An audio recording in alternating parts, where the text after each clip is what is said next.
What is this? Where'd you get this? Where'd that come from? $10 to a golfer to get it on the subway. Where was it supposed to be hanging? They're putting them up on the subway stations now. Yeah, subways. Isn't that supposed to be hanging somewhere? Well, sir, you should probably hang it. Jesus Christ. Make a golfer. Buddy Hinton should punch you. Please have him say subway. Please have him say subway 10. Where the hell did you find this? On the subway. Really? Where? Which one? Subways. Which line? I seen them on the G. Again, I got this one on the E line. The E line of the subway? Yeah. Wow. So this now, how does this hang up? It sticks off. I can't hear you. It takes off. There's like glue. What is it? It's a poster. It's a big sticker. It's a bill with. In the subways. Where? This is all their audience. In the subways. They hang up on the subways. Oh. Did it. XM. Subway. 30,000. Your whole audience. This is Opie and Anthony's whole audience here. I just want to say, Howard Stern has a huge cock, and I love him. All right. Good job. Keep talking. Opie and Anthony are douchebags. All right. Yeah, beat me up. Let's go. No, let him go. Let him go. What else? All right, guys. What else? What do we got here? Well, look at it, stupid. You see what we got here? It's called advertising for a radio show, sir. What? It's called ABC 92.3. You look like a dope. Remember where Howard used to be? And now there's about 100,000 people. listening. About 100,000 people listening to him. Is this the best you got? Come on, man. I'm not a stand-up. Dude, no, I don't mean comedy, but where's Just the like passion? an insult. You're going through the motions. I gotta go to work right You're going through the motions. I know. You Why don't mean aren't? I know. And I don't why? really like these guys. They just steal a lot of shit from Howard. I don't really like Of course Yeah, we do. Steal a lot of yeah. shit, like his radio stations. his radio station. Now he sits there. Now, that did it. There you go, asshole. Have a nice one getting your ass handed to you. You put your hands on Ben, did you? You put your hands on Ben, you fucking faggot. How does that feel? How does that feel? Feels good fucker? now, faggot, How does doesn't that it? feel, fucker? How does that feel? Why don't you talk now, Say I'm sorry. Say I'm sorry. I'm sorry. Yeah, you better be. Asshole, put your hands on our fucking producer. You get your ass handed to you, fuckhead. Good job, douchebag. Good job. Good job.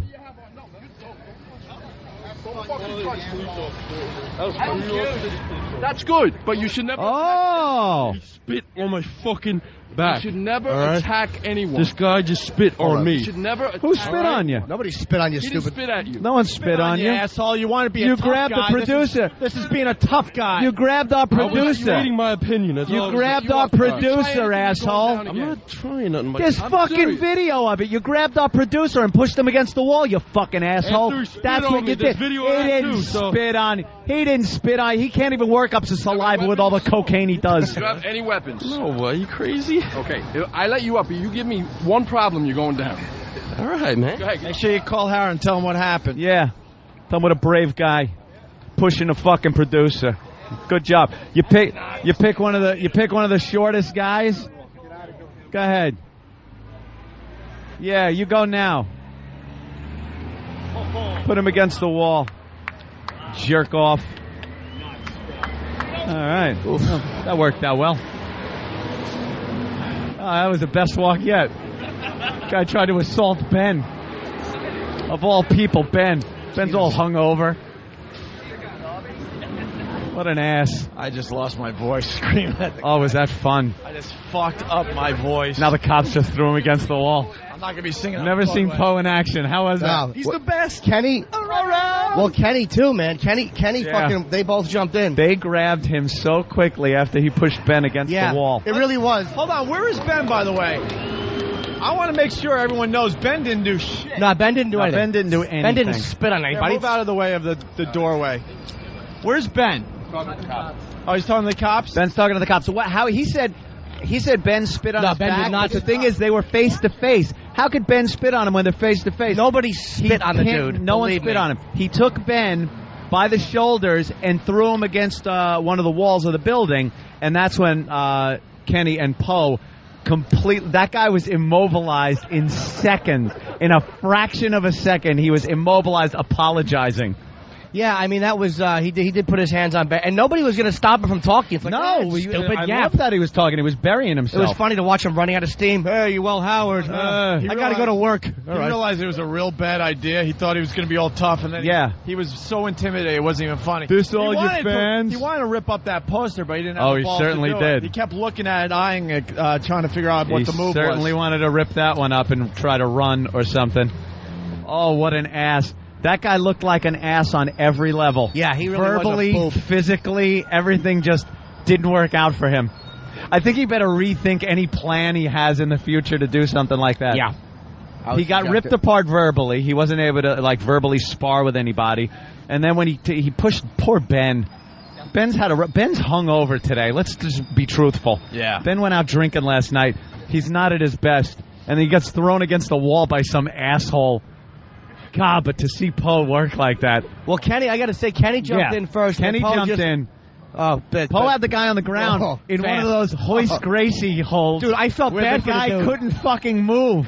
He couldn't move if he wanted to. Kenny and Poe have finally bonded, by the way. Oh, my God. You're bonding a little ass-kicking. They bonded finally. But there's been this weird tension between those two. I don't think anymore, man. You see how you understand how badly they can really hurt you if there's a problem. Oh, that was very impressive to watch. He was so... I'm amazed, again, at how completely immobilized he was. The guy didn't have the power to move a pinky. Yeah. And Poe didn't, really hurt him. No, he held put him down. He put him down. The guy was being violent towards Ben. Fucking Ben. Ben is about 100 feet away from us. All I see is him laughing. He's laughing. Guy pushed me. Don't. Kenny and Poe, dude, it was great.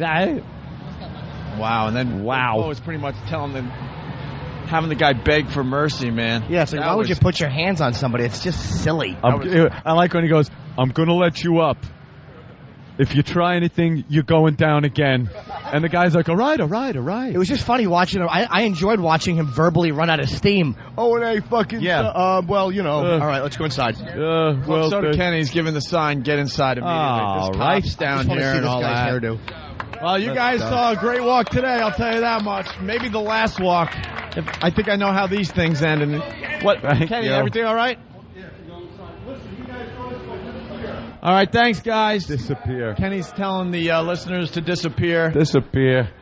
Well, what a walk that was. Well, that's exactly what XM has been worried about since we started the walk. And it's all because of Stephen Lynch and his Broadway show that just makes violence.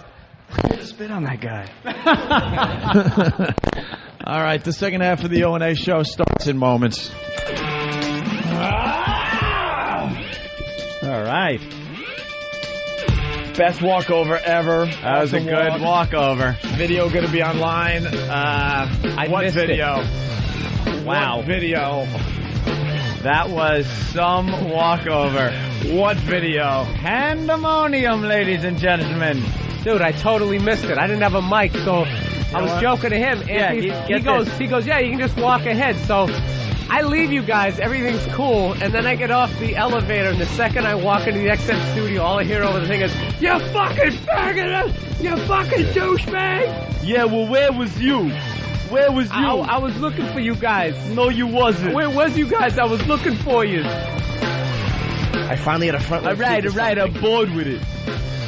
Yeah, that was great. I always just miss it. I was right there. That was, like I said, just watching that kung fu in action. I saw him on the ground. I looked out. Remember we were yelling at the janitor? Yeah. I looked down. I just saw two legs immobilized. But no one spit on him. It was like, you dick. Nobody. Nah. I wanted to spit my gum in his face. The green tea. Oh, sorry. Go ahead, Steven. I'm sorry. Green tea bottle, like in slow motion, crashed to the sidewalk. That was unbelievable, man. I feel so alive today. I feel so alive. What a tool. And as much as that sucks for that douchebag to get thrown down like that, you know how badly he could have gotten a beating? How fucking savagely he could have been beaten and raped by all of us? Just a bunch of men teaching one man a lesson. Wow. Make a fan out of him yet. Let's go to Kevin in Buffalo. We'll start with Kevin. Kevin, what's up? Hey, I just want to tell you boys that if Howard's one listener would have been listening to Stern on a Friday he doesn't work, none of this would have ever happened. See? Yeah, I guess he's a little pissed off that Howard's not working Fridays anymore, so he has to get into our shit. And then he's like, you guys only have 30,000 listeners. 30,000 listeners on XM. Oh, really? And Jimmy's like, keep talking, asshole. Yeah. Guy just buried himself. And then he's like, I got to get to work. It was just great watching him run out of steam. It was like, because he's so used to, guys like that are so used to getting cut off after 3 lines. Like, go ahead, stupid, talk. Yeah, go ahead. Yap. Whatever you want to say. I only prepared 90 seconds of shit. We're in the middle of I didn't know it was going to be this long. We were in the middle of a pretty cool bit, too, because this guy shows up with a huge Opie and Anthony poster. These posters are going to be on the back of all the buses and in the subways, I guess. So the guy is showing us what it looks like, and he's proud that he paid some black guy for it or something. I don't know. And it turned out we found out he couldn't really say S words, so we were having fun with that. Yep. Just and all of a sudden, this guy say subway. All of a sudden, this guy walks through the crowd and gets right up to us, and then the guy holding the huge poster. I thought he was a listener. I thought he was fucking around at first, and then it was obvious he was a Howard fan. Immediately, I knew what he was. Well, he knew who you guys were. Of course. Yep. No, I knew he asked me, he says, is this Opie and Anthony? Oh, okay. So he was scoping us out. He just wanted something to call in with. Well, call in with that. Yeah, you know what I did? Call in with that. Yeah. You got thrown down. You got thrown down and completely immobilized. And you apologized. And apologized. Oh, they made him apologize. That was the guy's laying there. So it's like, apologize. He goes, okay, I'm sorry. And he did interrupt us bit, that dope. Yeah. That was fun talking to that guy with the... We tried to get S words. All going on. Where was it? Like the 8th time. The guy's like, the subway. Within the subway. The subway. We were just having fun. Anthony said Buddy Hinton should beat you up. Yeah. What a fucking great line that was. Baby talk. It's a wonder you can't I didn't even hear that steal line. a poster from a subway. I didn't even hear that line, man. That was a good one. That was unbelievable what just happened. Oh, he was there. a lisping ass. Man, but he talks dirty. Poe took him down and Kenny, Poe. Note to self: never piss Poe off. We never really got to see Poe in action. We get to see demonstration, but in action that was a real life situation. Oh, that was a real life situation. And he was on top of it. He does it perfectly too. He didn't fuck up the guy. Hurt the guy. He didn't punch him. He didn't put him in a stranglehold. He made it so that guy could not do anything else but apologize. He just immobilized the only thing the guy had the power to do was say, "I'm sorry." And he patted him down a little bit to make sure he didn't have any weapons in his pocket. He asked him if he had any weapons. The guy just grabbed Ben and threw him against the wall. There was Master Poe. What these people don't understand, we got Master Poe, Club Soda Kenny, Steve, who's just a psychopath. Steve was right in the guy's face by the way as well. Yeah. And then I was here. Steve wanted to get involved. Stephen Lynch, of course. Stephen Lynch started dancing in front of him and singing one of the songs from his Broadway shows, thinking that might distract I immobilized him with a shenanigans. I had an aerial view, and I was giving information from above. Yes, sure. Where was you guys? I was looking for you guys. And then we have undercover cops that make the walk with us every day because they're fans of the show. What was the guy thinking? And then I was there holding the mic, looking like a woman doing nothing while men tussled. I liked how me and Opie tried to conduct an interview with him as he was pinned on the ground. Yeah, it's a great interview. How does it feel now, motherfucker? That's what it was. That was our exclusive interview with that asshole. Yeah. This was It's like watching young Dan Rather all over again. Young Dan Rather at the convention. How does it feel now, motherfucker? The Democratic National Convention. Wait, I really said that. I believe you did. I just clicked off. I may be paraphrasing, but I think I might have given him the good job now, huh? I bet you're feeling like you did a real good job now. Can we got to replay that because I don't even know. It's going to become evidence. I got to hear exactly what happened. We got to play it again before we're told not to. The guy was turned into an action hero from the 80s. Yeah. He had like catchphrases and shit. We'll see you in hell, sir. Let's go to Mitch and Went from Opie and Anthony to Tango and Cash. What do you think, Tango? Should we let him go? I don't know, Cash. I don't think so. Let's go to Mitch in Dallas. Mitch? That guy made Poe's year. I think he got really excited. I don't think that was spit on his back. Yeah, those guys aren't even back yet. Ben's not back yet. Steve's not back yet. Club Soda's not back yet. He finally gets to do what he's made Poe to is do. so trained. That guy, you just do not screw with him. You will end up just a mess if he decides it. That guy's life was in Poe's hands right there. That was it. You know, Club Soda Kenny has that extra pistol to put in the victim's hand. What do they call that one? The throwdown? The throwdown, just in case, you know, hey, he didn't have a gun, all right. Keep everybody out of the way. Let me drop this. But the one in the sock. They found weed in his back pocket already. it's like, what? Weed, what? There's coke in your trunk. I didn't drive here. It's your car. And taillights out. Kenny shot Serpico back in the early 70s. Stupid Kenny would put his own gun in the guy's hand. How did he have your... I don't know. He must have gotten it. Uh-oh. Wow. Yeah, then you shot him with that gun. There was a lot of tussling. Let's go to Nick in Kansas. Nick. Kenny's dumb. He'd plant a wallet or something that made the guy innocent. Yeah. He'd plant a banana. Nick. Yeah, what's up, guys? What's up, Nick? Easily the best walkover ever. You think? Yeah, that one was action-packed. No, I think the marching band was pretty good, too. Yeah, marching band. The guy was just being a jerk-off. He was just being a dick, and it was like, go ahead, talk stupid, and then he started to feel as stupid as he looked. Like, no one cares. What, this is not fucking Larry King. We're not going to hang up. All right, don't say that. Yeah. Talk, dummy. Hey, like make believe he's not talking. Yeah. Ignore him. We're not going to do that. You're gonna be able to. Hey, if you got something to say, speak your mind. Go ahead, hang yourself, because that's what he did. He's there with, you know, I'm not sitting here with the pats on everyone's back here, but Jesus Christ, you're confronting people verbally that do it for a living, you asshole. Yeah. We are ruthless to each other. We sit here and bash each other, and he's going to step up and take all of us out? I thought he made some good points. I thought, okay, a couple of valid points. This one was the most valid. Okay, I'm sorry. Okay, you know what he was like? He was like Maury when De Niro had the phone cord around his neck. All right, pal. All right, babe. You got your money tomorrow. You got it. You gonna talk to Club Soda Kenny like that? Fuck him in his ear. Cigarette hijacking Mick. I want you on the ground today. What, am I a schmuck on wheels, Henry? Wait, think I'm choking, stupid. Let's go to Mike in Montana. Mike. Hey, guys, how's it going? Hey, Mike. Hey, where was Naked Guy during all this? Where was Naked Guy? The superhero Naked Guy. He didn't show. Love when we the show, need him. guys. Listen to you every day in Montana. So. All right, thank you. Where's that lisping zilch in his poster? Started the whole thing. Let's go to Andy in O-Town. It was his fault. Bring it on, brother. Yeah, you guys should start the Master Poe beating of the week. That shit was hilarious. He didn't even beat the guy. He just took him down. Mobilization. It was him and Kenny that immediately stopped the assault that was happening to Ben. The guy was assaulting Ben.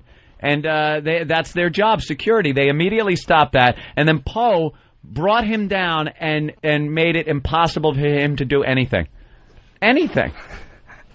It was fantastic Poe, the second to watch. Poe wakes up, he's on constant alert. Yeah. Like you just feel that vibe from him. You know what it's going to take for him to wind down? There were times where we had Poe come into this studio pissed him off. To demonstrate. No, to demonstrate with people that, like, is a student of his, and he gets himself in this, like, zone, and he demonstrates without doing full contact. And then he goes back into his office, and he'll go, like, almost get in the lotus position. Like, his hands will be kind of interlace the fingers, and he shuts his eyes and just sits, and someone asks what he's doing. He goes, I really have to wind down from these things. And this is a demonstration. Do you know what he's going to have to do to wind down from what just happened out there? Talk to a chick with big tits for more than 3 seconds. Okay, that's another way he does it. There you go. Would you like to go out this evening? I'll tell you how I disabled a man. Disarmed him. Do you know how many times he's probably gotten laid with that exact move? Oh, please. They're like, I'm too tough. Okay, I'll fuck you. Okay, I'm sorry. I'll fuck you, okay? I spit it out the car window. I apologize. I won't do that again. Figure foreskin, what's up? Figure foreskin. I was going to say, Poe is a savage animal, man. Oh, there you go. Savage. Just rolls off my tongue. The supergroup band name. Yeah. I saw that. Wow. I don't know if I ever really believed that. E-Rock, go find out what's going on. Was, any of the guys was that? said he was. Yeah.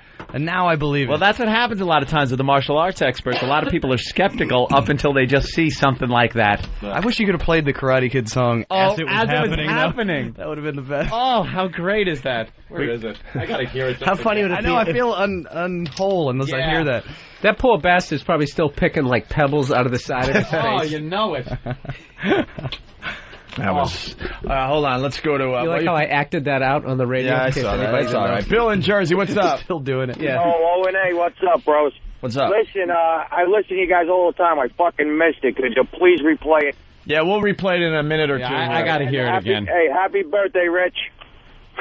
Punching out, guys. Later. All right. I'm sure that means something. One more. Dave in Tennessee. Dave, what's up? Hey, that shit was so funny. Man, that was like a sniper attack. We're sitting here listening to radio. Boom! He's down. You're hollering. Motherfucker! It did happen real fast. Yeah. Like, it went from very civil, like, no, let him talk. Let him say what he got to say. And then he got all angry. It was the line where he said, well, you guys rip off Howard. Hey, and I said, yeah, we ripped off all of his radio stations. And and then everyone started laughing. He got really mad that he didn't have a comeback. Yeah, he did the fake laugh. Thought he was and then he's like, what's that with the poster? And like Opie said, he was going to rip up the poster. He didn't have the balls. He wasn't going to rip it up. He was looking at it, and he wanted to, but there was no way. And then he decided he was going to grab Ben by his lapel. I started nodding toward the poster like, come on, go ahead. Yeah. You know, I was looking him right in the eyes like, I know what you want to do. Go. I was gesturing toward the poster. You know what's amazing, though? It's right next to you. Go ahead. Ben's shirt was actually less wrinkled after the guy grabbed it and threw him against the wall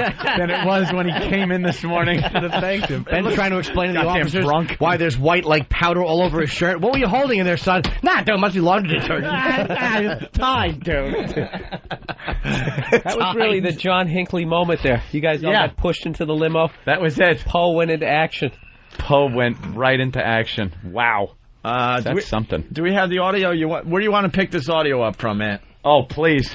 Pick it up from the 6 o'clock hour. Yeah, no kidding. Just go home. No kidding. How about... Pick it up right from the moment I decided to walk away and miss it. Yeah, and miss the whole thing. Because that's when everything happened. Pick it up as we're walking up the street and we see the guy with the big poster. Because we were into something, we were having fun, and then it was like... Yeah, show that we were having fun. The poster. And the guy ruined everything. Oh, fucking mushmouth boob. I wish he was still here. So just in case you missed it, you're just tuning in, well, there's a little problem. I actually walked away when the guy was making the illegal three-point turn, and that was the energy, and I was just like, okay. You thought that was going to be it. They're yelling at people in traffic. Yeah. This doesn't feel like a day where something's going to happen. I think I'll mosey on upstairs. You moseyed, see? Dan missed the whole thing. will help you out, Ann. You're still looking for that, I think? Yeah, I just, it never fails. I can't find shit. What are you looking for? I was just looking for the Poe theme. Oh, there it is. Thank you. Right where it says Poe. All right. You inspire me when you come in is what it is. Still no... where's Steve? Get Steve in here. Okay. This is what I want to hear. How great is this? Just Poe lays him out. Okay, I'm sorry. Okay, no, I don't have weapons. He went into the crane position. I've seen people get their ass kicked, but I've never seen anybody have to apologize over the radio after getting this shit kicked out of It's him. because me and Opie had mics in his face, and it was like, apologize, you asshole. Did I? Who made him apologize? I don't know. It was either me or Opie. I thought it would be very degrading to have him apologize. I blanked out. And I think an apology was due. You don't push around Ben Sparks like that. That's right. Steve, what's going on? Yeah. So from your vantage point, from my vantage point, the guy just spun around and got Ben it looked like he started to choke him against the wall, but it wasn't going on for very long before Poe wrapped him up. I tried to get my arms around the guy to stop him before I even had one of my arms around him. Poe had him wrapped up. You straighten out up, producer. Steve was in on the action. Oh, he was. Never dropped any of the O&A XM equipment and still got the arm around him. No, Poe was like a jackrabbit. He had that guy wrapped up. Looked like he was in there. But it happened so fast. It happened so quick you couldn't, it's sort of like when you're breaking up any of those things. There's one guy that pretty much is the driving force, and then you're just there going, yeah. Okay. Pointing at him going, you got him. Yeah, you got him. Apologize. Yeah. Where's everybody else? I think they're still outside. Is there cops out there now? Uh-huh. Good. Discussing. Mm-hmm. Hey, dude. I'll tell you, it's cut and dry. It's 100%. The guy grabbed Ben grabbed Ben and threw him against the wall and started choking on him. And that's it. Once you do that, that's not what you saw? What? You know what I think you saw? Singing and dancing. That's right. He saw West Side Story. Yeah.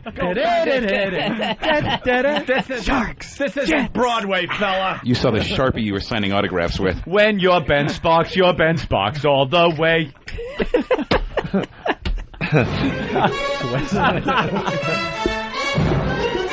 They got Ben dancing down the street. That dude just twitching. It's a new dance, new Broadway dance is him. It's the Herc jerk. Riff. Yeah, how come it never works like this with a musical soundtrack?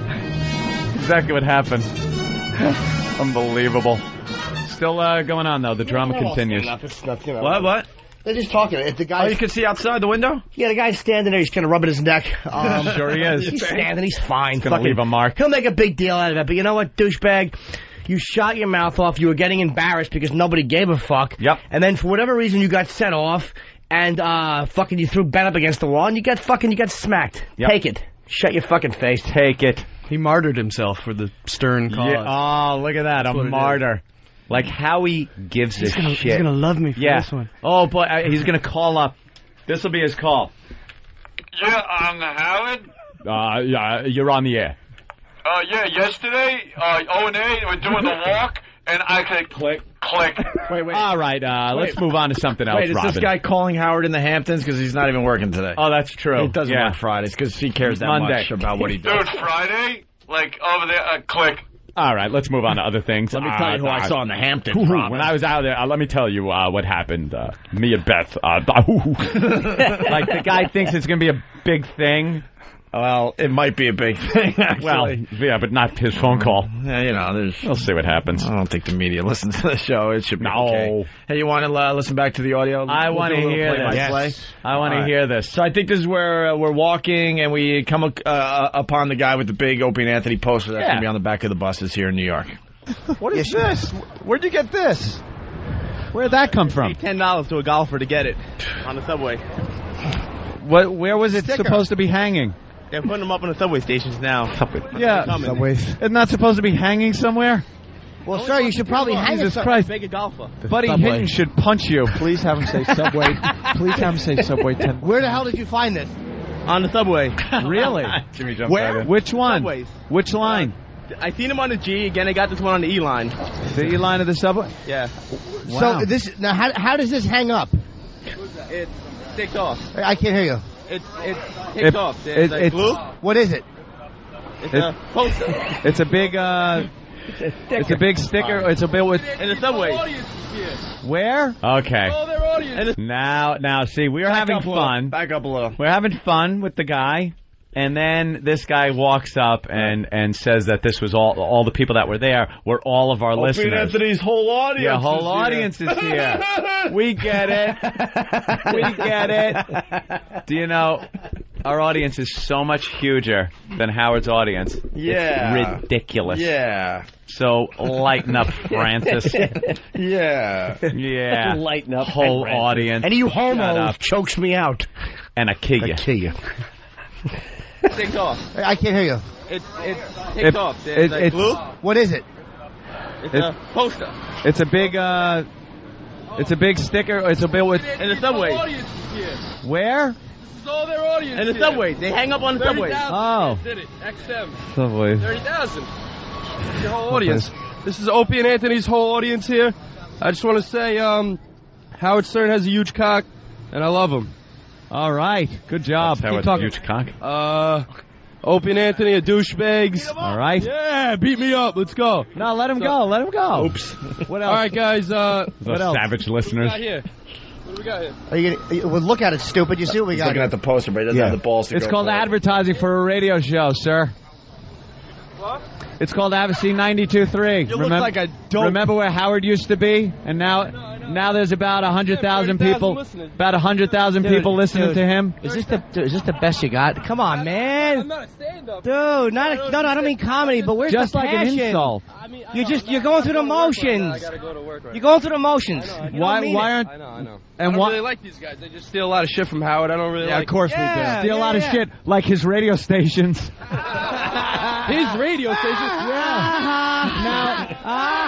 Now he sits there. Now, that did it. There you go, asshole. Have a nice one getting your ass handed to you. You put your hands on Ben, did you? You put your hands on Ben, you fucking faggot. How does that feel? How does that feel? Feels good now, faggot, doesn't it? Feel, fucker. How does that feel? Why don't you talk now, Say I'm sorry. Say I'm sorry. I'm sorry. Yeah, you better be, asshole. Put your hands on our fucking producer. You get your ass handed to you, fuckhead. Good job, douchebag. Oh, Jesus. Can that please be like one of your sound clips? I'm sorry. We're good. Can you play after that? Opie, what happened to you? Opie lost his mind. Opie's like, whatever. Say what you got to say. And then 2 seconds later, how the fuck does that feel? Well. That was great. Apologize. I'm sorry. That's what it sounds like when half your mouth is buried in a sidewalk. Yep. That's exactly what it sounds like. Wow. I looked at it from up here. Did you ever play Grand Theft Auto? You know when you had the aerial view of beating somebody with the bat? That's what it looked like. With Master Poe. Ass. Oh yeah, when you drove through the Italian neighborhood, that's what he looked like. Yeah. You remember that? You could never get through the mob part, and they'd shoot you with the shotgun. That's what Poe looked like. We got a little more to add to this. Okay, let's go back. That's good, but you should never spit on my fucking back. You should never attack anyone. This guy just spit on me. You should never Who spit on you? Nobody spit on you, he stupid. Didn't spit at you. No one spit on you. Asshole, you want to be a tough guy. You grabbed the producer. This is being a tough guy. You grabbed our producer. I was reading my opinion. You grabbed our producer, asshole. I'm not trying nothing. There's fucking video of it. You grabbed our producer and pushed him against the wall, you fucking asshole. That's what you did. He didn't spit on. He didn't spit on. He can't even work up his saliva with all the cocaine he does. No, are you crazy? Okay. I let you up. You give me one problem, you're going down. All right, man. Go ahead. So you call down and tell him what happened. Yeah. Tell him what a brave guy. There you go. Wow. I say you guys won that round. Let's go to Johnny on Long Island. That was hysterical. Johnny. Hey, what's going on, guys? I just want to tell you how scripted the show sounded today. Scripted. Yeah. That guy was guys. All right. That guy was a plant. A plant. Yeah, people are discussing if this show's scripted. Let's go to Mike in Pittsburgh. Mike. Hey, boys, I'm wondering if Ben didn't start this. Did he threaten to punch his teeth down his throat? Yeah, Ben's been known to threaten people. Ben's been threatening people lately, so. Hey, thanks, Mike. Yeah, on Tuesday. Oh, wait, he didn't do his line right. Go ahead. I think right before Poe took him down, I think I heard him talk about how much money he made. It upset Ben. What is this? I don't get this joke. Bobby in Florida. I'm not sure what you're getting at here. Go ahead. Yeah, I was on the 3rd floor, and prior to this all happening, I saw little Jimmy, the marshmallow tit little zilch, give this guy $20 in an 8x10 glossy of Ben. Nothing. All right. Oh, you'll get something. Sir, Poe should pin you down on the ground. You should have told that joke over Hiroshima. Fucking, and he tripped over marshmallow. Yeah, he really couldn't. Is that an Oswald reference of some sort? I don't know. I think he's trying to say that you gave him a dossier, money, and let's go to Mad Medic. Mad Medic, what's up? Hey, I was just wondering, does this guy now qualify for 72 virgins? Yeah, he martyred himself for the cause. Craig in Arizona. Craig. Hey guys, what's up? What's up? Oh, that was impressive. Number one, Anthony kind of was maintaining, but Opie, you had that adrenaline falsetto kicking in your voice when you were yelling at that guy. I love to hear Opie yelling again, because that was really the best part of the whole thing. I fucked up my voice bad. Yeah, that was really... He went Mariah Carey on that. He went up like 7 different octaves up. And you know it was serious when you're kind of blacking out and don't remember yelling. Well, I'll be the first to admit I'm not stable. That's me. That was your Howard Dean moment. I used to say a lot. Howard Dean. Don't underestimate the psycho factor in my head. It comes out from time to time. What can I tell you? Yeah. Whatever. Let's say hi to Mike. Hey, Mike, what's up? Yeah, I was just thinking, this is great. We have little Jimmy Kins conquering Jay Leno, and we have Tony nominated Stephen Lynch. And what's the highlight of the day? Poe and Kenny kicking the shit out of somebody. Didn't it seem like it was a lot longer, man? It always does. Things go into slow motion. God, it was seconds. You listen to the audio back. It was only like not even a second. He had him down. Happened real fast. Let's say hi to Mike in Jersey. Mikey! I needed his help, too. Hey there, Mike. He just said he got his tickets for the comedy show. Oh, good. Let's not forget. They're on sale. The Opie and Anthony Traveling Virus, the comedy event of 2006. Tickets went on sale at 9 o'clock this morning through Ticketmaster. All right, we got 3 shows so far. I don't feel like doing the lineups. We can promote it this way. Go to opieandanthony.com to see the lineups for the August 5th show in Worcester in Boston, for the August 26th show at the PNC Bank Art Center in Jersey, and for the September 9th show down there in Philly, actually in Camden, across the river. I like the fact we have a lot of time in between each show, too, just to relax and collect ourselves. Yeah, we might have to add a couple other shows in between there. You never know. Tickets on sale now through Ticketmaster. If you need the lineups, go to opieandanthony.com. We should only do comedy clubs with 400 seats and charge like $1,500 a ticket. We're all lazy. We want to do 10 minutes each. Let's go to John in New York. John? Hey, guys. Great show. Hey, John. You missed the line of the day, though, I think. Huh. You could have told the kid to go get his fucking shine box. Well, we show him a poster right away. He's getting fucking fresh. Fucking fresh. None of us What's know. up, boys? Poe ought to teach that kid some manners. Yeah, teach his kid some fucking manners. He don't mean no disrespect. Can we go to break with that audio one more time? Yeah, I gotta hear that. Gotta hear it. I can already say before the end of the show, what did I learn today? Yeah. Never walk away during the fucking walk. No. Honestly, there was nobody out there. I can't believe I fucking missed it. Yeah, we'll do it from the guy with the You'd list. love that. I was right there, love that too. up close. The first time I never see stuff close. No. You ever see a head come apart like that? Apart like that. He was close. Come on, do it for Manny. He was closest to Jimmy. Jimmy Sal. was sharing a mic with the guy. Yeah, let him talk. And then all of a sudden, he turned around, and Ben didn't do a fucking thing. No. Ben really didn't. I mean, I saw Ben's dumb face. He didn't fucking spit on the dude. Ben's not aggressive like that, dude. I agree. He's not going to spit on anybody. You do look at Ben and want to hit him. You can't not. But Ben was all sluggish and tired. Ben didn't do a fucking thing to this guy. Well, and this guy just had an ego bruising because he was bombing. Yep. He's making an ass out of himself. Nobody gave a fuck. Thought it was going to be a big moment. When you guys were all going, that's what got him. That got him. That got him. Yeah, when everyone started laughing, and then he started trying to talk back, and we all were going, Maybe that's mature like. Yeah, you could see the flip switch in his head. Yeah. Maybe that's what Ben did. Maybe he laughed at him and then fuck whatever the fuck the guy. Maybe the guy thought he was another fan and didn't know he was a producer and thought it would be okay to fucking shove him. Yeah. Oops, wrong person. Move, silly goose. Wedding singer star involved in melee on 57th Street. Yes.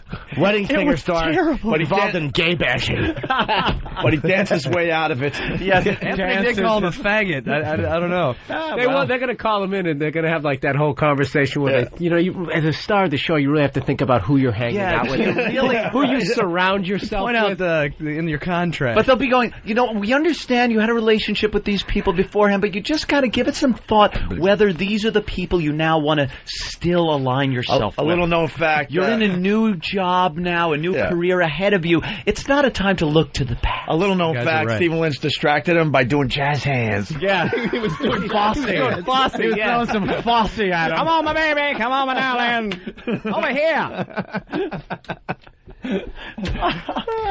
And Lewis Black right now is going, blah, blah, I'm glad I stayed away from those guys. Yeah, no. Stay away. Lewis, whatever. Tom in Connecticut, what's up?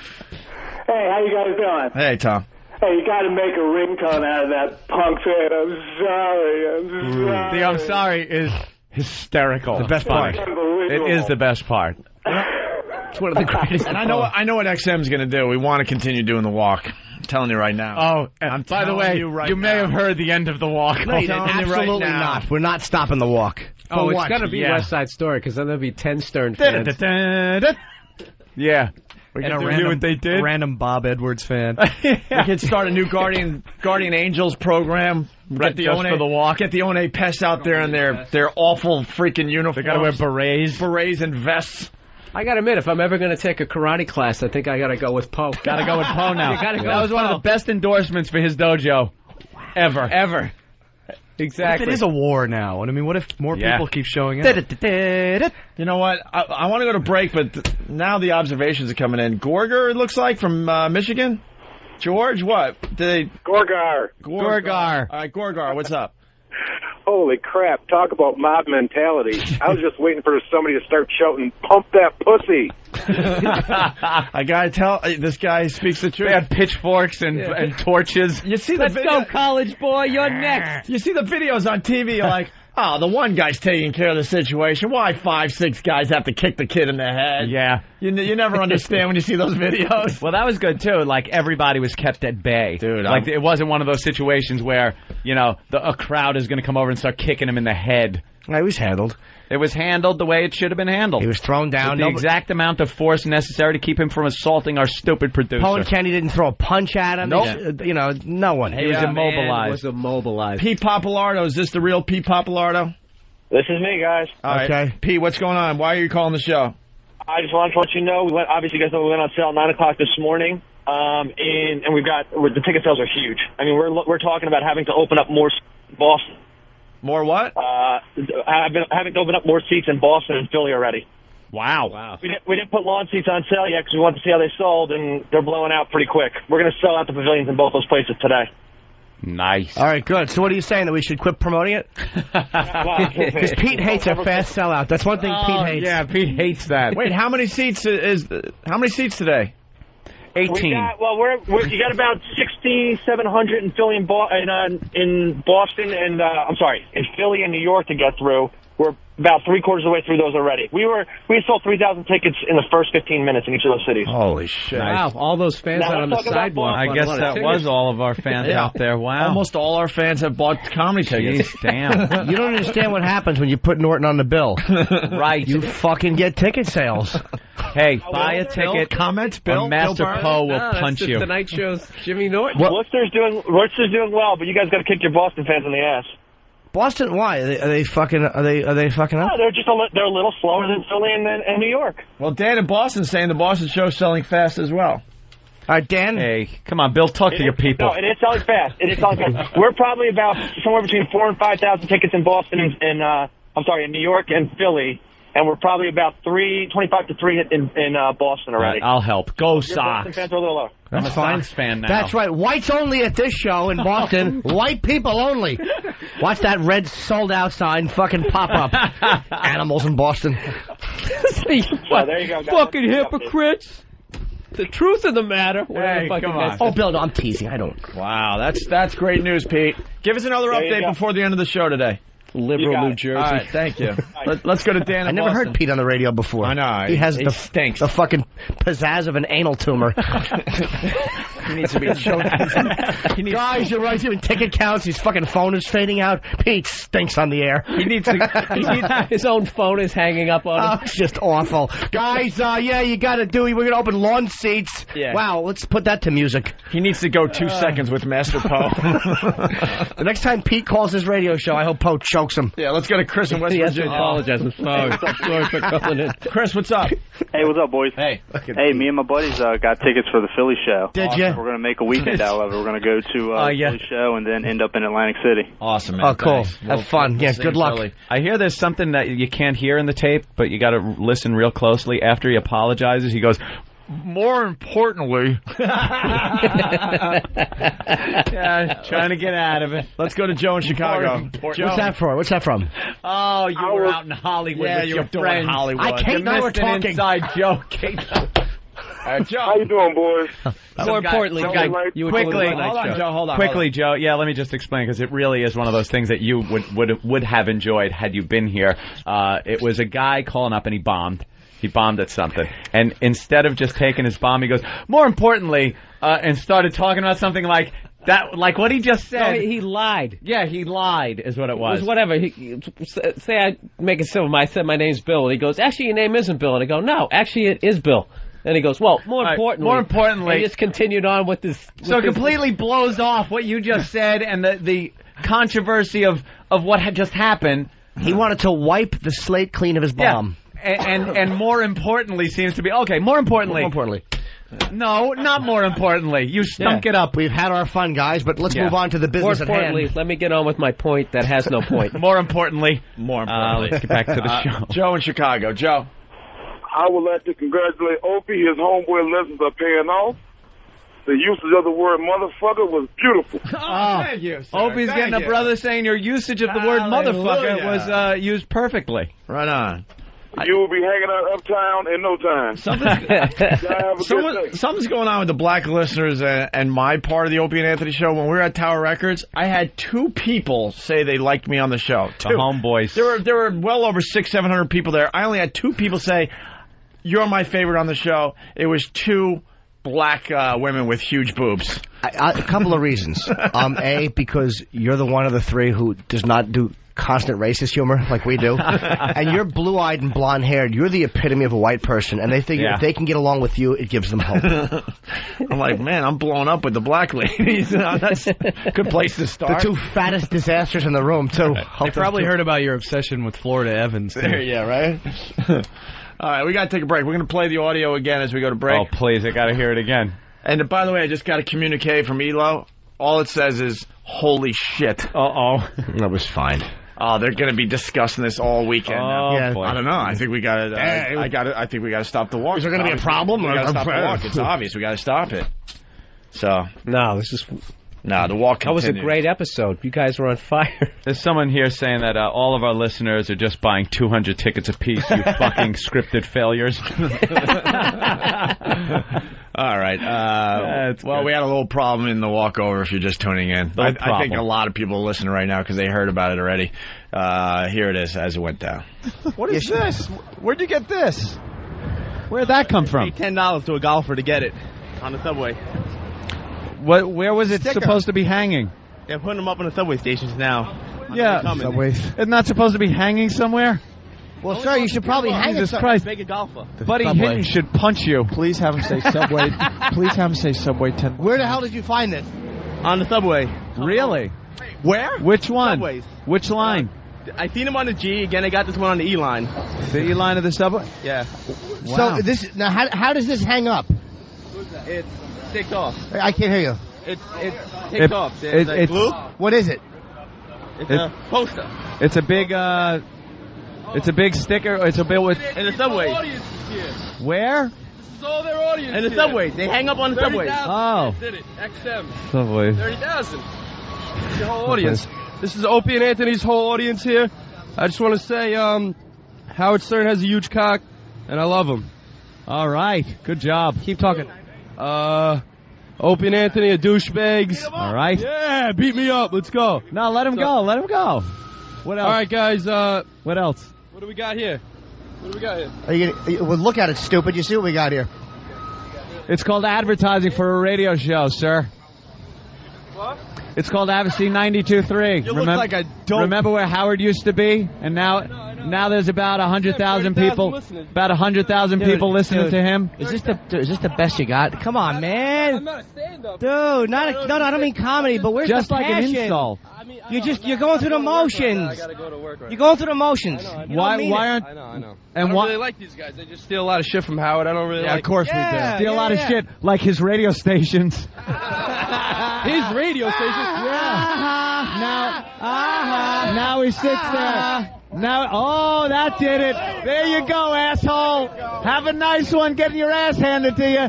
You put your hands on Ben, did you? You put your hands on Ben, you fucking faggot. How does that feel? How does that feel? Feels good fucker? now, faggot, doesn't it? How does that feel, fucker? How does that feel? Why don't you talk now, Say I'm sorry. Say I'm sorry. I'm sorry. Yeah, you better be. Asshole, put your hands on our fucking producer. You get your ass handed to you, fuckhead. Good job, douchebag. Good job. Good job. That's good, but you should never. Oh! Spit on my fucking back. You should never attack anyone. This guy just spit on me. You should never attack. Who spit on you? Nobody spit on you, He stupid. didn't spit at you. No one spit on you. Asshole, you want to be a You tough grabbed guy. the producer. This is being a tough guy. You grabbed our I was producer. reading my opinion. That's all You I was grabbed doing. our You are- producer, asshole. I'm not trying nothing. But There's I'm fucking serious. video of it. You grabbed our producer and pushed him against the wall, you fucking asshole. After he spit That's on what me, you there's did. video He of that didn't too, so- spit on. He didn't spit on. He can't even work up his saliva with all the cocaine he does. Do you have any weapons? No, are you crazy? Okay, I let you up, but you give me one problem, you're going down. All right, man. Go ahead. Make sure you call Howard and tell him what happened. Yeah. Oh, what? The incident? No way. It says the incident is made allaccess.com. How does that happen? No. Go to allaccess.com. There ain't no way. What? fast. What? You know it's on YouTube already. What?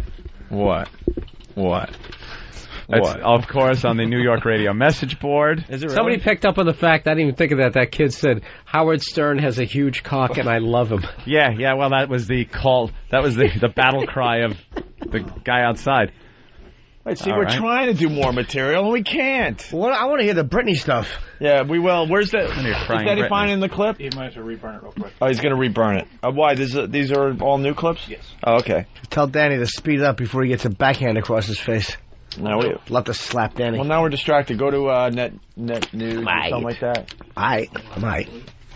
Smack his dumb face. Shoot. When is this guy calling you? Someone asked, can O&A ever stay out of trouble? And people were like, it's what trouble? The producer was grabbed What are you Yeah, talking stop blaming the victim.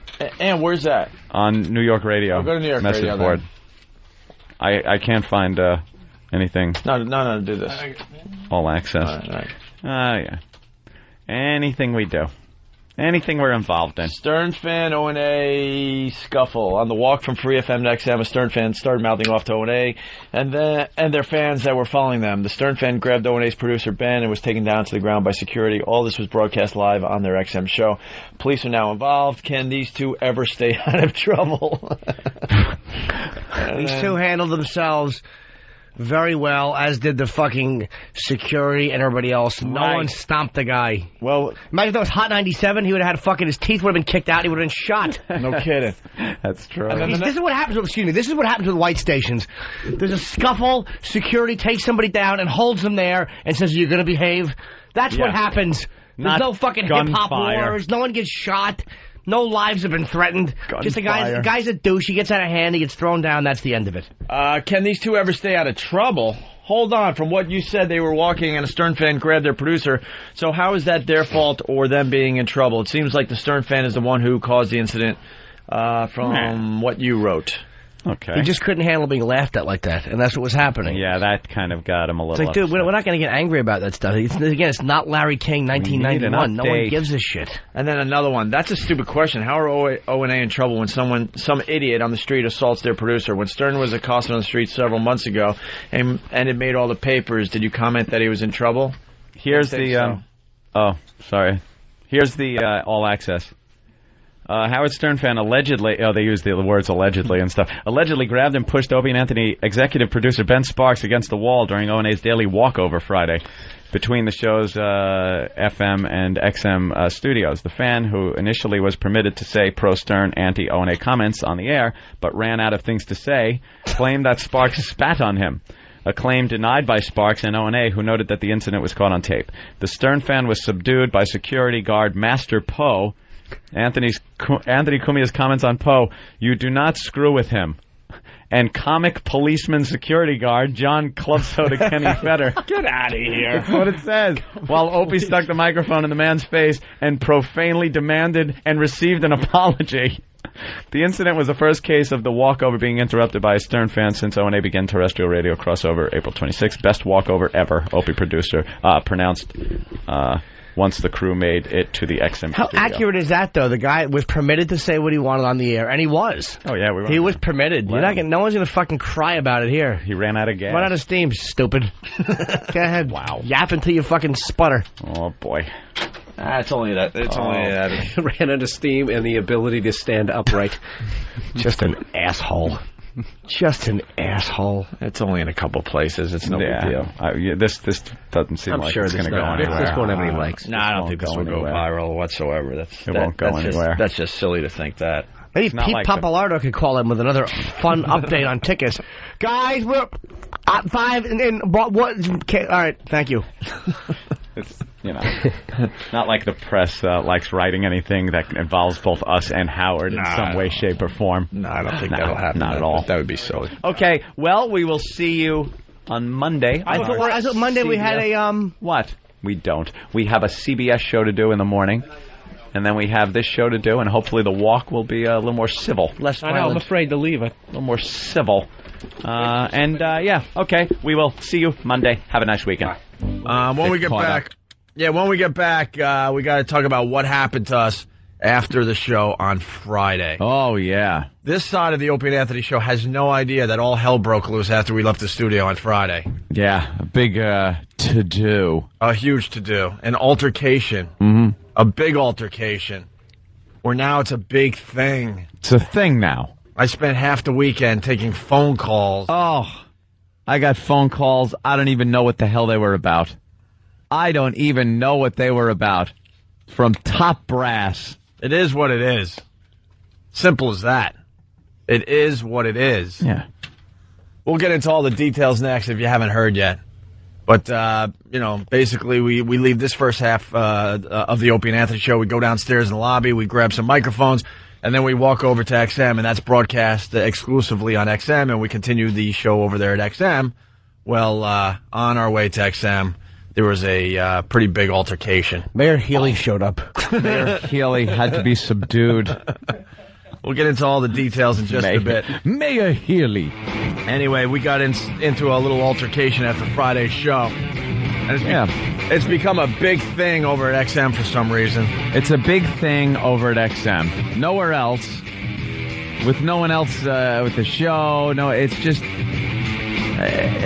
Tom Chiusano walked in and went, "What's the big deal?" It's like, what happened? What's the big deal? One of those days, huh? There was an altercation. You got people around you to take care of that, and they took care of the situation. What's the big deal? Remedied the problem. Oh, man. I wish Tom was next to me all weekend, getting phone calls and text messages and emails sent to the BlackBerry. I made the mistake of taking the BlackBerry with me over the weekend. Oh, what a dummy. I got to just leave that home from now on. My weekends are... My weekends. I've been in the radio biz long enough now where I really don't need to take calls on the weekends. Remember when we worked on Saturday? I was thinking about that over the weekend and gave me a little chuckle when we were over at AAF. Yeah, and Bruce doesn't realize. And Brucey Mittman. And Bruce doesn't understand why we're not more appreciative. Yeah, why we're not more appreciative. working 6 days a week for no money, Bruce. Thinking about that, you know, as time goes by, and this happens with everything, you only kind of think of the good parts of things. And I have great memories of back then. Really do. Had a lot of fun, a lot of great things. But then all these little things creep in, and you're like, that son of a bitch made us work on Saturday, which doesn't sound like a big deal to people because I worked overtime, when I was in construction work Saturday, and it sucked. But you want your weekends. You work 5 days a week, you want your weekend. And we were the stars of the radio station. Yeah. And the morning guy who's still up there rotting, the hill man. He didn't work weekends. He didn't have to work weekends. He didn't work weekends. We had to work weekends, and we were the stars of the damn radio station. And we went in, and I was trying to figure out what time we had to go in, because I don't think it was our 3 to 7. It was early. It was early. It was like not only did we have to work 2. Not only did we have to work weekends, it screwed up our Friday night. Yeah, it was like 10 to 2, I think. Something like that. 10, something ridiculous. I think it was 10 a.m. to 2 p.m. Where we had to be in by 10, so it screws up your Friday night because now, and believe me, back then, I might have been rolling in at 9 in the morning. Yeah. And there was some times I was up all night, and I'd come staggering in with Jay from Framingham, and just we've been out on a bender all night at the local dives. And then you're off at 2, and you can't really start your Saturday. No. Because, we were away from home. We're from New York originally. We wanted to go home some weekends. Yep. All of a sudden, you're jumping in your car at 3 in the afternoon on a Saturday. It's like, wow, thanks for the weekend. Yeah, you're getting a home, then you got to be back. It was just ridiculous, that Brucey Mittman with the Saturday thing. And then we finally were able to negotiate every other Saturday off during the books that weren't important. That and a $2,000 raise for each of us. Thanks, Bruce. You guys were doing Saturday like 10 to 2? Middays, Saturday, 6 playing days a music, week. just like, 6 days a week. Could we do that? We were working. Just sitting there yeah, rotting. Can we do that, please? Sitting there rotting. Rotting away in Worcester. Yuck. Anyway, so our weekends are our weekends. There are weekends. I don't like I say we taking bill calls. XM for all the time we had to spend this weekend dealing with the situation. The situation. The scary situation. Elo likes to take the bulls by the Bulls unit a lot of times. He likes doing that. You know, he's a take charge kind of guy. But I'll tell you, first of all, I have to hear through my agent that Elo's a little upset that I don't return his phone calls or emails. I barely get his emails. I don't know where he's sending them to. He told me he was going to send me an email this week. He goes, I'm going to send that right off to you during a phone call. I checked my email. I never got it. I think he's sending it to my XM email, which I never, ever, ever have answered ever, ever, ever. You know why? Because I don't want to have to sift through 18,000 emails from people going, cookies on the second floor.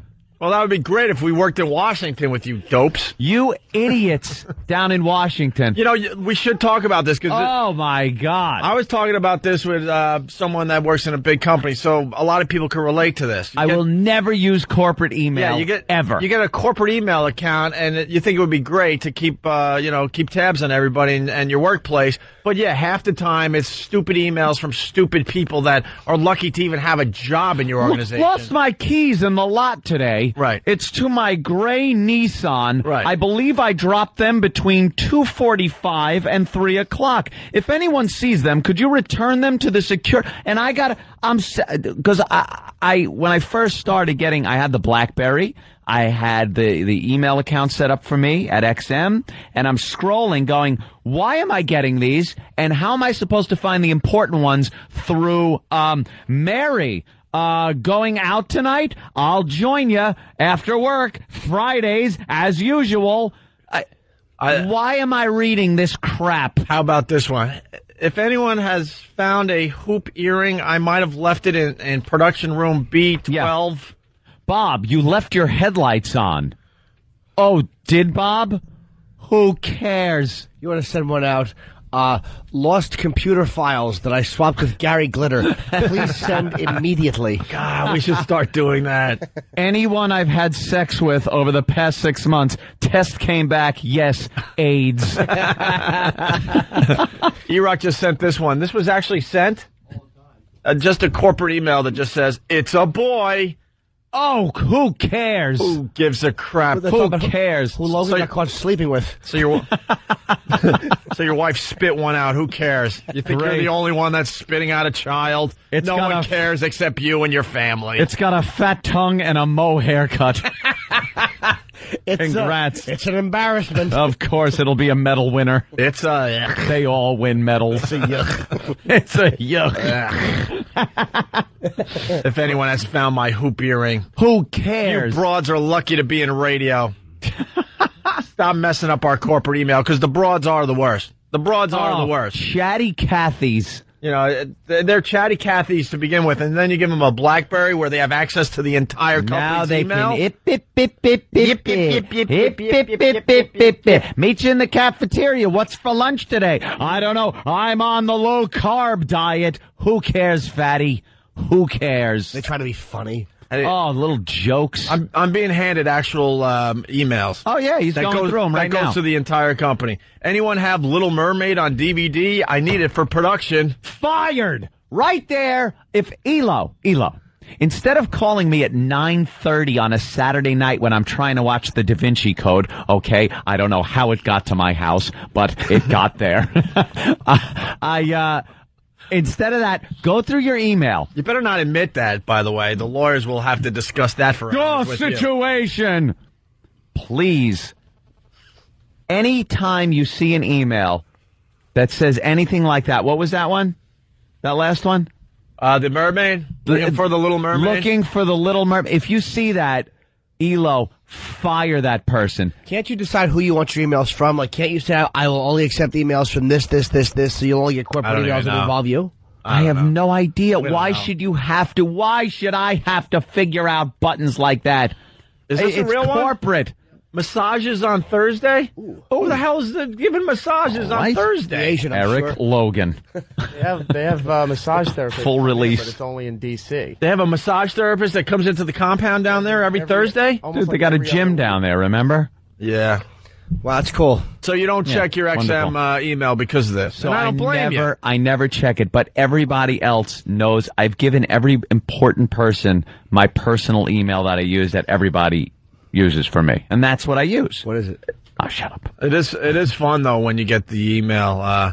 Blah blah is no longer with the company. We wish him well, but if you see him in the building, call security. Call security immediately. Bob Bradley is no longer with XM. And it's always he's moving on to bigger opportunities or whatever. Due to it's always this mutual thing. He's decided to go in another direction.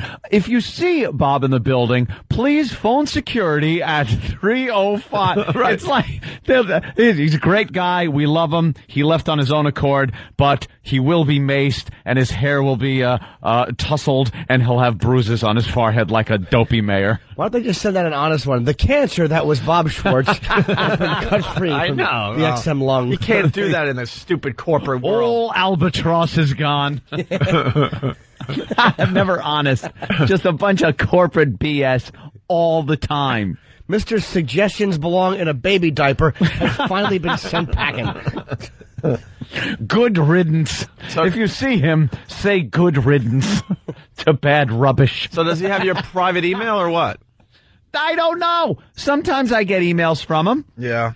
But then I think after maybe a couple of shots, he forgets my email and sends it to the corporate one. So I never got his email about what he was calling about, which was, the situation. The situation. Now, I'm watching the Da Vinci Code, and it's one of those movies you kind of gotta really keep up on. It's not, Speed 2, where perhaps if I miss a few minutes, it's okay. As long as the boat rams the town at the end, I'm in, I won. It's a movie you gotta kind of pay attention to. So when the phone rings, I get annoyed. I don't care who it is. I gotta pause it, and now you kind of get out of the whole continuity of what's going on. You gotta rewind and rewatch and figure out what they're saying. And it's Elo on a Saturday at 9:30 from Georgia. I don't know what he's doing. He's down in Georgia. Why is he calling? He's hiding. He's a secret agent on the weekends. I think perhaps he was having a couple of hot toddies. Really? Or maybe one of those mint juleps. He was at a party with Clay Shaw. With silver paint on him or something. He was a drinker. He was and David Ferry dancing around in stupid wigs with silver paint. And silver paint on him. He was a drink away from being tased somewhere. Elo, are you done? Okay, I guess he's done.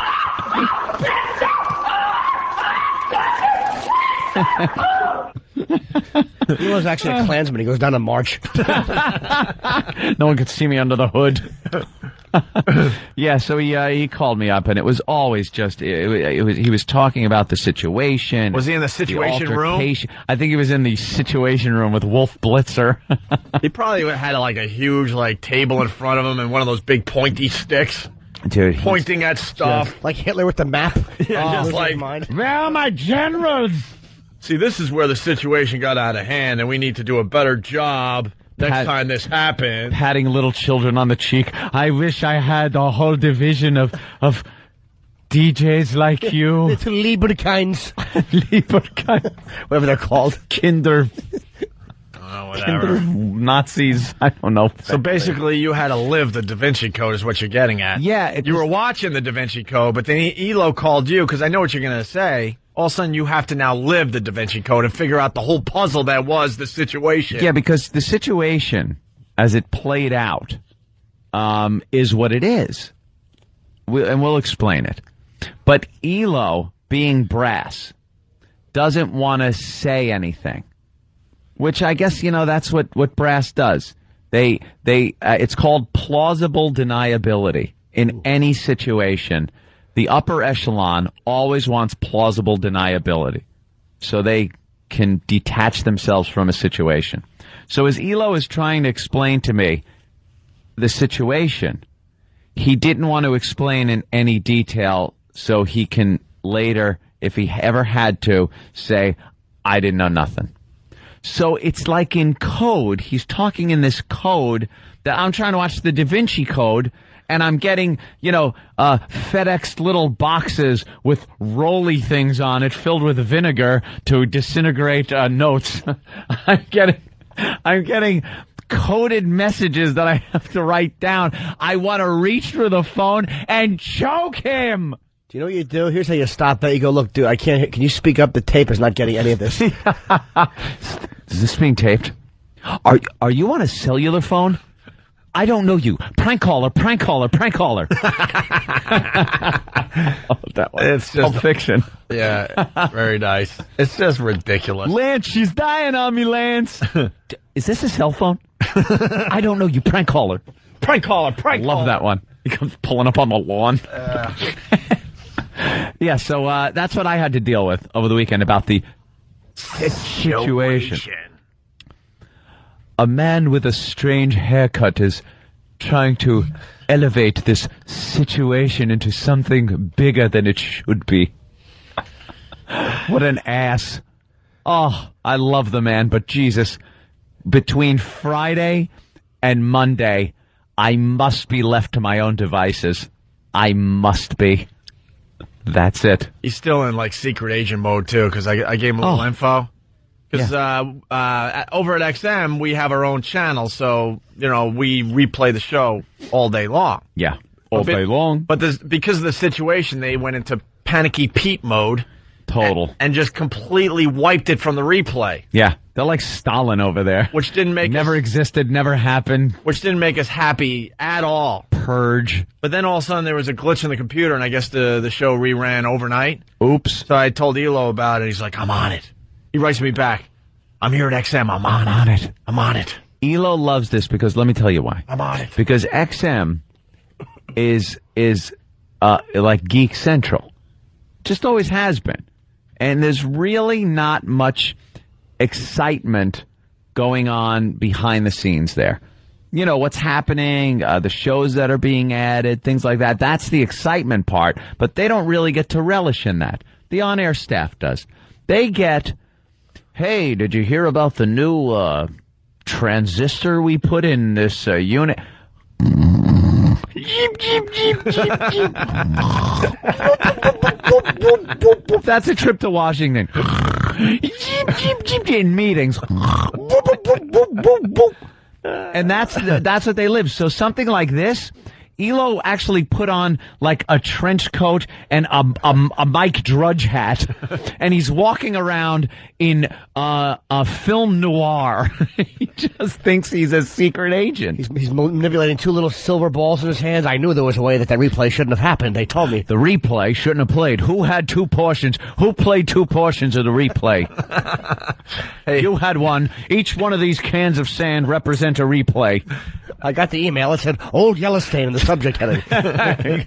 Called me Old Mongoloid Head. I heard him. So, Aaron Hughes on the instant feedback from Philly, getting messages from Elo in parabolas. Parabolas, right? P-A-R-A-B-L-E-S. Parables? Parables, sorry. Getting messages from Elo and parables, sorry. And Lemon Water notes that you have to put up to the light and burn to read. Elo's got a little spy kit he bought at Toys R Us with a decoder ring. Right, I'm down here at XM. I'm on it. I'm on it. Guys, I'm just going to refer to it as the situation, but you know what I'm talking about. Hold on. I think I've been tailed. All right, it's cool. No, it was just some... No, it's just a broad down here trying to do production. It's just some women in bitch radio. sending an email about her hoop earring. I thought she was taking a picture of me with her phone. but she's just sending out an email to corporate about the fact that her little kid just took a whizzy for the first time. Wait a minute, hold on. I gotta go. I think someone's chasing me. I'll call you back later. Hello, Elo? Elo! Elo just bought an Austin Martin. Driving around in an Austin Martin he can't afford. He's writing emails in code. Oh, jeez, I'm on it. I'm on it. I'll get back to you. I'll find out what happened. I'm in Washington. There's been a breach. Oh, my God, there's a breach. We better talk to the lawyers about this one for 5 hours. Stupid lawyers ruining radio across the ball field. There was a day that radio stations had nothing to do with lawyers. No. Every once in a while, there would be a situation. You had to go find one. Yeah. Hey, can you help me out? Give me a little advice. Sure, $100 an hour, blah, blah. This is what you do. Now there's lawyers on the payroll. Anything out of the ordinary, and I mean ordinary, that happens, they feel they have to consult with lawyers. It's tragic. And it goes against what radio is all about. You try to be compelling. You try to create water cooler talk. Try to be spontaneous. You try to create a buzz. But in the lawyer world, creating a buzz is not good. You got to squash every situation because you don't want it to become bigger than it is. Yeah. God forbid it becomes bigger than it is and everyone starts talking about you. Yeah. And talking about the radio station and the show. Hi, it's Elo. Yeah. I believe the person involved is either Martin Landau or Robert Culp. I saw they were guilty on Columbo last night. I just figured I'd throw them in. Wait, hold it. Someone's coming. Oh, it's nobody. Just Strelo. Nobody. It's Don Wicklund. No one important. Okay. Okay, I'm gonna call you at 0700. Wait, what time is that? Is that 7 in the morning or 7 at night? I can never get that straight. 07. Okay. I'll call you at 7 in the morning. Damn it, I wish I knew what those numbers were. Okay, hold on. Someone's coming. I took a phone call from him on the way back from the Jersey Shore going, I cannot believe how serious I have to take this with him. He's a madman. Absolutely. Chris from Houston, Elo is old Agatha Christie. And then Flying Standby writes, was the secret message from Elo, drink more Ovaltine. I couldn't even get it out. That's a good line. I lost in the middle of that. Very good, man. Flying Standby. Yes, Aston Martin. Okay. I said Austin Martin. I'm thinking of Austin Powers. Whatever. He probably drives an Austin Martin. Shut up. Whatever. We all understood. All right. Can you screw up one word? My God. I let it go. Especially Aston. Did you know it was Aston? Yes. No, you didn't. I did. I thought actually Austin Martin, we were kidding. Yeah. We all knew, though. Yeah. So what? You humiliated yourself. Getting out. Let's I say. did? My God. Let's say hi to Eli in Brooklyn. Eli. Hey, guys. Actually, I'm in Manhattan. I saw Elo on 57th Street talking into his shoe. He was telling someone a parabole. Chief? That's what he needs. Punch it out. It's Elo, Chief. We have to talk under the cone of silence. Not the cone of silence. He turns into Get Smart. Oh, radio just stinks. He's having right now down at XM installed a bunch of doors, 20 doors he has to walk through before he goes into a phone booth and drops down an elevator to his office. It's actually simpler than the way they do things now. That's stupid security. Remove all lawyers from radio, please. Let's go back to the old days. They screw up everything. Oh. Well, now we have to take a break before we tell everyone what happened. He was just beside himself. He was so, disturbed yet happy he had something exciting to talk about. All right, we'll take a break. When we get back, we'll tell you what happened. Yeah. Finally, we went off on a little tangent there. We got to try to stay on track. So after this show on Friday, in the street, we had a pretty big altercation. And we'll get into all the details next, okay? All right, so let's get right into this. This is how we wanted to start the show, but I don't know, a lot of energy today, so we're going off on some tangents. We get distracted easily. We have the greatest job in radio. We do 2 shows every day, basically. Yep. We're on satellite radio. We're also on regular radio. the first half of the Opie and Anthony show is heard by regular radio and the XM Nation. And then around 10 to 9, 5 to 9, we leave our post here in New York City at Free FM. We go down the lobby. We're handed some wireless mics, and we make the walk to XM. It is affectionately known as the Walkover. The Walkover. We call it the Walkover. And it's broadcast live on XM. Every day. And every day we do something a little different. Some days it's just us walking over there, commenting on people, and nothing really happens. Other days it's pure gold. We get many of the various personalities that are all over the city, and it's fun. And we take a little longer. It's not a thing that's a set amount of time. Sometimes, like I said, very quick. Sometimes we're out there for quite a while if something's happening. All depends. And the thing about it is, it's so unplanned, spontaneous, and off the cuff, you just never know what's going to happen during that walk. Right. And Friday, all hell broke loose, and there was a situation. Basically, and our fans follow us every morning. And by the way, we are walking today. There's a lot of controversy. Will they ever walk again? Will they ever do the walkover again? I'm walking. I'm walking from here to there. Of course we're going to walk again. Already fell off a horse in a stupid cape. Yeah, how else are we going to get there? We're going to get a helicopter from one roof to the other? We're going to be bust like the Dog Day Afternoon escape from the bank. Yeah, we're going to come out in a big circle. Of course we're walking today, and then we invite you to join us for the walk like we do every day, okay? So we're walking down the sidewalk. We're broadcasting exclusively to XM at this point, and we come up upon a guy, just a zero. Yeah. Huge fan of the show. You're all right, dude, but you had a weird lisp. We were talking. I blame the guy with the lisp, or we would have kept walking. He was a big fan. He liked the posters that were being put up in the subways. Yeah, here in New York City, Free FM, they're advertising the show. Imagine that. Right out of the box, they're advertising. Nice. On buses. We're on buses. We're on, like billboard things. We're on, subway platforms. Subways. Yeah. And it's our picture, and it says we're back, and it has us with it's kind of wacky, I gotta admit. But it's very subtle. You gotta say that this is subtle. It's not like we're wearing wings and a halo. Oh, it's not as bad as, being in a Boy Scout uniform? Yeah, exactly. That's just ridiculous and stupid, and we'll never do that. It's just pictures of us and very subtly drawn behind us, kind of. Well, yeah, it was a picture from our photo shoot. Yeah. So we had nothing to do with how they doctored the photo. No. Because other DJs would actually put on halos and wings. And angel wings. Ooh, I want to wear angel wings. That was in post-prod, man. Yeah.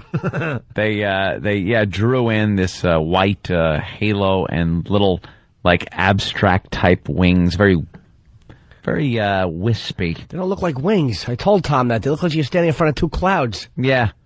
Yeah, they kind of do. Maybe that's what they are. Maybe we're up in heaven. No. I love people that come to you with something and they go, hey, how does it look, guys? And you go, well, it looks like clouds. I don't know. And they still use it. Yeah. Why are you asking? Yeah. Why are you asking if you're not going to change it? It still does the job, though. It says we're back, the radio station, and I don't know, and they're sorry or something like that. Yeah. Is the slogan. It's something like, our bad. So one of our faithful fans was on the walkover on Friday, and he's standing there waiting for us to arrive outside XM or close to outside XM, and he's got one of the huge posters. Oh, the guy with the poster. Yeah, the poster. Oh, about the pictures also? Again, I got to just yell at XM because they were their pictures. They were the picture that we took for the XM photo shoot. Right. I had sent over a note saying, can you remove the thing that looks like a mole next to my nose? Because I don't have a mole next to my nose. There's some kind of black dot. Ew, you got a mole? Let me see. I don't have a... Jimmy, look at him. What's going on over there? Anthony Crawford. Shut up. Because there's nothing. Hello, Cindy Crawford. Dude, there is no mole. Are you sure? Yeah. Jimmy, point out one. If we were on XM, I swear I'd be cursing like a son of a... It looks like Richard Gere's back. That's a huge little mole you have there. It's kind of cute. He's actually losing it. I want to kiss his mole. Because... Aaron Neville. Aaron Neville next to my... the Opie and Moley show. So is there hair growing out of this mole you have on your face? If you find it, more power to you. The fact of the matter is there's no mole next to my nose. And I'm sure on the message boards they're not going to start a Photoshop with you with moles. they're going to start huge. Big mole. But the picture that went up on the side of Madison Square Garden, the big banner, and the pictures, I think, I'm not even sure about this, that we signed, the publicity shots, that had been taken out. And I said when we got the proofs back, they go, which pictures do you like? Remember that whole production? Which pictures do you like? We decided on which ones we liked. And then I sent an email with the picture and said, and I circled it on my own computer. I circled it and said, what the hell is this? Oh, I remember that now. Yeah, because it was something on the film. It wasn't even on me because I don't have a mole. And it wasn't a zit or anything. It was something on the film. I circled it and said, what the hell is this? Can you please have this removed from the photo? And with my own photoshopping skills, I showed how easy it is to just take off with the clone tool. Clones. And you just like kind of, you know, dip, dip, dip, dip, dip, click, click, it's gone. And then I sent that off, and they said, okay. And for that one instance, that mole thing that doesn't exist was gone. So you would think when CBS asked for photos of us to use on this giant campaign, that some effing idiot that is in charge over there at XM would know. Use the picture, the final version of it. But no, they gave him the one with the stupid mole that doesn't exist on the side of my face. And that now is on the back of every bus, the side of the buses, the billboards, the subways. Not that you know something, and it's not even like... Our publicity shots with XM have been just a complete disaster. The most horrendous, since worst pictures ever. There's a guy I refuse to talk to, and I want to, in the words of Jimmy, I want to bite him so bad every time I see him to this day. There was a shot they took when we signed with XM, right? Yeah. And they liked Anthony because he was given like an eyebrow salute, one eyebrow salute. Kind of the Spock eyebrow where the one eyebrow goes up, very inquisitive. Yeah, I've got a crazy inquisitively look. Like, hey, I'm thinking. And it came out, his portion of the shot came out very well, but they shot both of us. And in that particular shot, I looked absolutely awful. My eyes were half closed and I wasn't really smiling. Yeah. The guy goes, oh, don't worry about it. I'll fix that. I'll Photoshop a smile and I'll open your eyes up. I'm like, no! And then he goes, look, I'll show you. And he shows me ahead of time. I go, look, I'm telling you right now, that looks so ridiculous and so fake. It's like the Black Hole Sun video. Don't do it. We took 100 shots that day. Just use another one, right? Yeah. And just like we said with Jimmy saying that the wings look like clouds and people ask you for your, what do you think? You tell them what you think and they don't change it anyway. This guy decided, no, he's going to do it anyway because he thinks he's got skills or something. This picture looks so ridiculous. You at home, try to open your eyes as wide as you can and smile at the same time. And look in the mirror. It's almost impossible. Well, this dope down there in Washington did just that. And this was sent out to all the media. And then I guess they took my head from another picture and put it on my body. And they didn't match it up right, so I got giraffe neck. Giraffe neck. I got giraffe neck. My eyes are as wide as possible, and I'm smiling. It looks so ridiculous. And after I said, do not use this picture, not only did they use the picture, when we started up in another city or anywhere else, they still have that old photo, and they're using it like crazy to this day. And don't forget the other one where we had the Ronald Reagan makeup on because we had some hippie chick they hired for the day to put makeup on our face that wanted to bang Robert Plant. That was some of the worst makeup they've ever put on us. It was Ronald Reagan makeup. I had rouge on my cheeks and this foundation and mascara. I don't know what the hell this woman did. And remember, there was no mirror for us to look into. No. She saw us, but it wasn't a makeup room or anything. It was this thrown together thing. So she was able to see us, and she did the makeup, but then we couldn't see it. And when the photos came out, we were like, this can't be used. I look so sickly. Mr. Gorbachev, tear down that wall. She had no clue what she was doing. They hired her for rosy the day. cheeks. Probably because she was cheap. dog do hairdo. Yeah. Two douches with rosacea. Oh, that's what it looked like. It was horrendous, and it was like pancake makeup, which they use in a lot of photo shoots, but in this case, it was just put on wrong, and then this red crap, and it was just the worst shot ever. They slipped the surly bonds of earth and made up the face of God with bad pancake makeup. Right, and then someone down there. Hello. Someone down there, Mommy. it's their job to look at these pictures, and someone approved and said, yeah, this is good enough to send to the entire universe. They just are awful when it comes to that. I want to see the mole picture. The mole. Look at any one of look at the publicity shot. Go to CBSRadio.com. There you go. Oh, can we mention that here? Go to CBSRadio.com and look at the picture. And I will show you a retouched picture where that flaw in the film is gone. Jimmy's now looking at the picture. Believe me, I know. Jimmy's smiling. Yeah. Let me tell you something. I understand something completely. I don't need 20 emails telling me that I'm Mr. Hollywood star. I know. Believe me. Believe me. How bad is it, Jimmy? I am completely made for radio. I know that.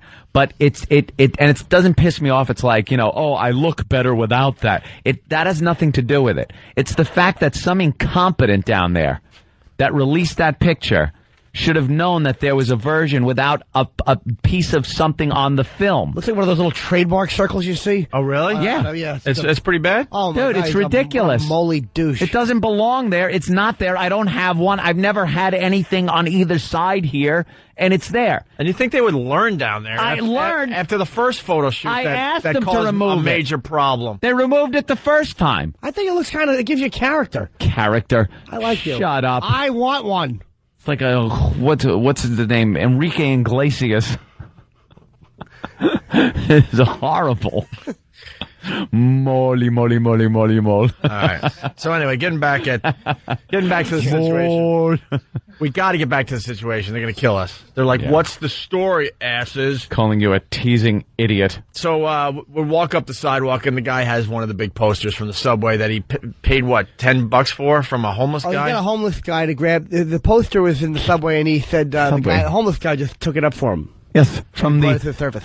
Subway. So he's very excited to show us because we haven't seen these posters because they just hit New York City. I've seen 1 million of them, by the way, since then. They're all over New York, which is very cool. Thanks for the advertising over here. We greatly appreciate it. Yes. So that's the only reason we really stopped to talk to this guy. And then we were going to continue. There was really not much going on in the walk, and we're like, oh, that's pretty cool. And the only reason we stopped and continued was because the guy had a bad lisp. And, of course, we have to make fun of that. We have to. It's our job. Just keep asking him questions like, what is that again? Oh, this poster. We got it from the subway. How do they put it up? The back is sticky. Sticky. Baton Rouge, stupid. Baton Rouge. He was lisping idiot. So then out of nowhere, baby talk. It's a wonder you can walk. That was funny in the middle of Anthony goes, Buddy Hinton should beat you up. Oh, yeah. Really made me. That was a very good line. So then out of nowhere, this guy, douche. Yeah. Makes himself known in the crowd. It's like, oh, what do we got here? Oh, O&A's whole audience decided to make it. By the way, at this time, we're not allowed to play the audio. And I know there's a lot of people out there, we'll just play it. We can't. We'll get fired. It's the miracle of the internet. Figure it out. We'll get fired, but the audio is all over the place. Don't worry about it. It's all over the place. Looks like Ant has a raisinette on his face. Thank you, Mike from Long Island. See, that's what I hate. Why? I don't have a raisinette on my face, nor a goober. You're sweet. Tony Bagels, why does Ant know what Enrique Iglesias looks like? It's been on 8,000 TV commercials and shows, and how do you not know what he looks like? Well, we all know what he looks like because he's banging our girl, you idiot. Because I'm gay for him, jackass. Nothing wrong with that. He's a good singer. Anyway, so this guy makes himself known, and I guess he's gonna try to get a situation going. Is he? Have you heard anything? What? He means at the moment. At the moment. Yeah. Oh, okay. What are you talking about? The situation going at the moment when it was happening. Yeah, Opie's saying that the guy was going to get a situation going in the moment, and Ed is going, is he like you mean now? Yeah, he wanted to disrupt our little walkover, which is nearly impossible, unless you mow us down with a car. But please don't. So he comes over with his stupid crew cut, and he starts going, "Hey, audience, ONA's whole audience is here," which is just such hack material. Hey, whole audience, I hear you guys only had like 30,000 people subscribe. Howard Stern got a big, and I love him. Oh, really? Does he and do you? So I had the mic, and I'm like, all right, go ahead, go. Yeah, now everyone in this situation, let me explain to some of the listeners what it's like. When you have those hardcore Howie fans, they're a breed apart from the people that just enjoyed listening to the show. That's fine. You enjoy listening to the show. You listen to it sometimes, whatever. You listen to it a lot, whatever. But then there's those people that still think it's like 1991 or something. They're the ones that yell out Baba Booey still. I mean, it was funny. I used to laugh my ass off when I'd be watching CNN, and that would happen. It was spontaneous. It was funny. It was new. But there are some people that just still are latched on to that mindset, and this guy was a prime example of that, and thought if he walked up to us and started disrupting the show that we would get all freaked out and react by, either ignoring him or walking away or something. Our reaction to this situation, people, we'll spell it out for you right now, is to give you the microphone and let you go. Go ahead. He wanted mic time on our show to praise Howard and to bash us. Feel free. You will always get your chance to talk. So we gave him the mic. He had nothing. What did he say? He's like, he's like, yes, your whole audience and this and that. So I'm like, all right, go ahead and talk. And what did he say? He said something after that. He said O&A are douchebags. O&A are douchebags, and they steal from Howard. And you could hear him gulping. He was starting to sweat. If you listen to the audio, which I heard a million times over the weekend, you can hear him gulping because he's like, uh-oh. He lost all confidence. He starts talking a little lower. Like this wasn't a good idea. Uh-oh. And I said to him, is that all you got? Yeah, and then Jimmy just berated him. I was embarrassed for him. Yeah. Like, what do you think? This is the Larry King show? We're going to panic and go to break? Stupid. Go ahead, talk. And it wasn't even like you berated him, but it wasn't like yelling or anything. Jimmy was just being very logical and soft-spoken to the guy and saying, like, is that all you have? He goes, and I'm not even talking about comedy, just anything. Because the guy goes, I'm not a comedian. I'm like, dude, it's not about being funny. It's like, you got no passion. You got no passion for it. You don't have the oomph, the gumption you're on mic. Here, we're giving you the forum. You have the floor. Go. And he had nothing.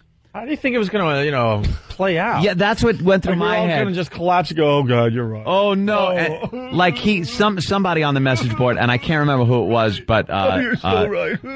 I think it might have been Norton's Hog. I don't want to give credit to the wrong person, but spelt it out perfectly.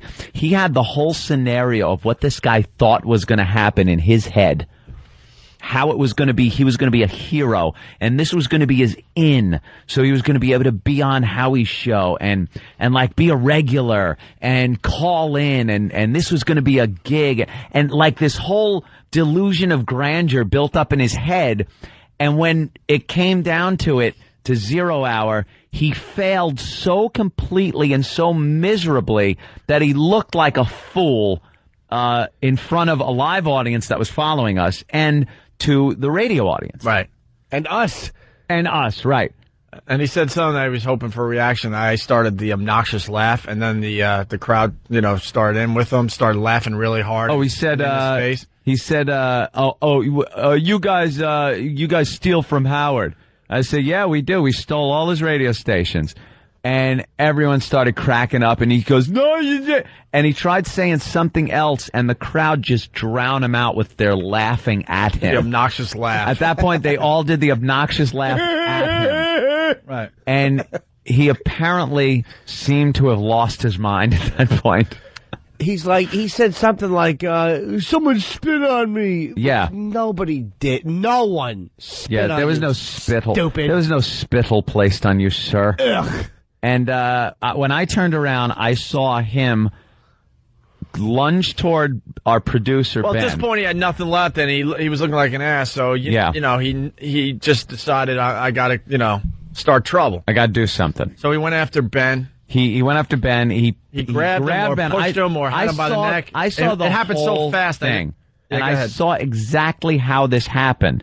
He grabbed Ben with his left hand. He grabbed him by his lapel and kind of slammed him against a wooden wall, like a temporary wall that's built at construction sites, kind of a thing.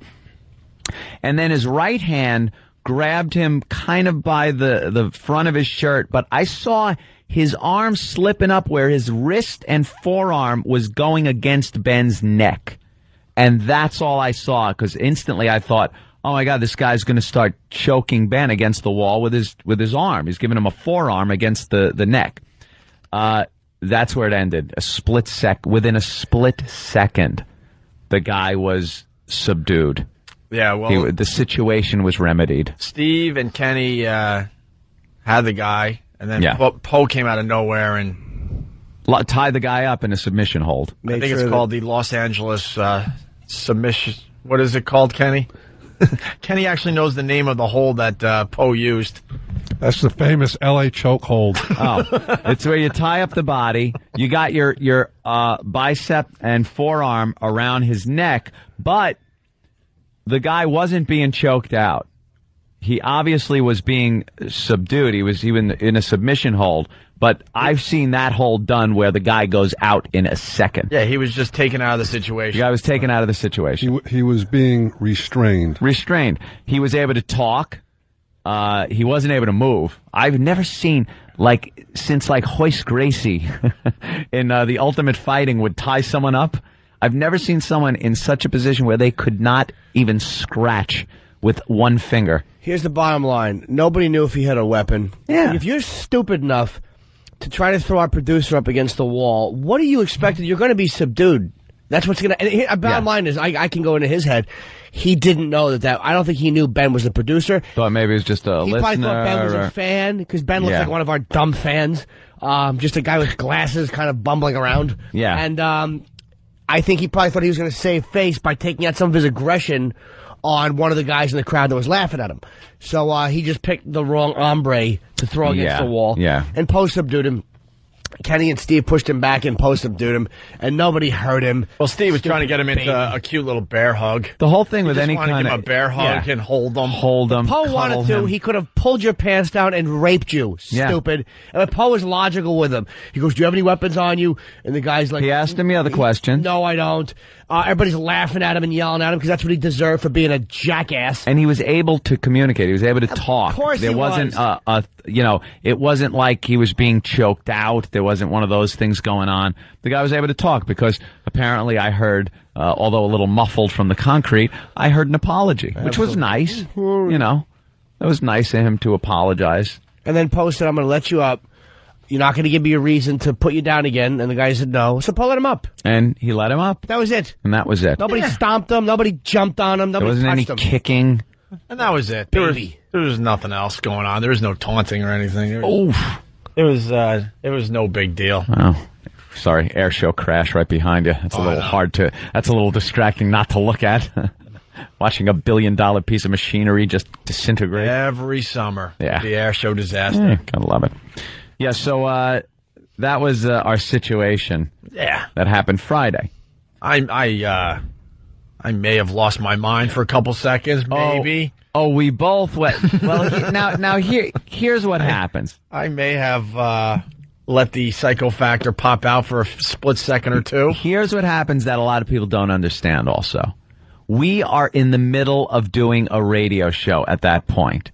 We can't leave the radio show. The mics are still live. So what you're going to get is what you're going to get. We know we're on the air. We still have our microphones. So when that guy was down, because he was being such a tough guy, when he was in a submission hold, me and Opie decided to maybe remind him that was probably not the best move he could have made, was attacking our executive producer. And we're still doing a show, so we're on the mics. And I wanted to hear what he had to say. And so I put the mic to his face. Yeah. And Opie knelt down and gave him a little reminder that perhaps that wasn't the wisest decision. Yeah, I just said, tisk, tisk, young man. Something like tisk, I went tisk. tisk, tisk, young man. Someone said my voice went from radio voice to Italian mobster in a split second. And also that I sounded like one of the cast of Clockwork Orange. Put your hands on our Ben, did you? Very well, little brother. Very well. Won't you apologize now? My throat won't allow it. I actually hurt my throat really bad. I think it's close to back to normal today. And this is what I love. Afterwards, the guy's going, I was just expressing my opinion. No one cared that you were expressing your opinion. No. Just don't lie, dude. No. Just admit what happened, man. You were like being an ass. You embarrassed yourself horribly.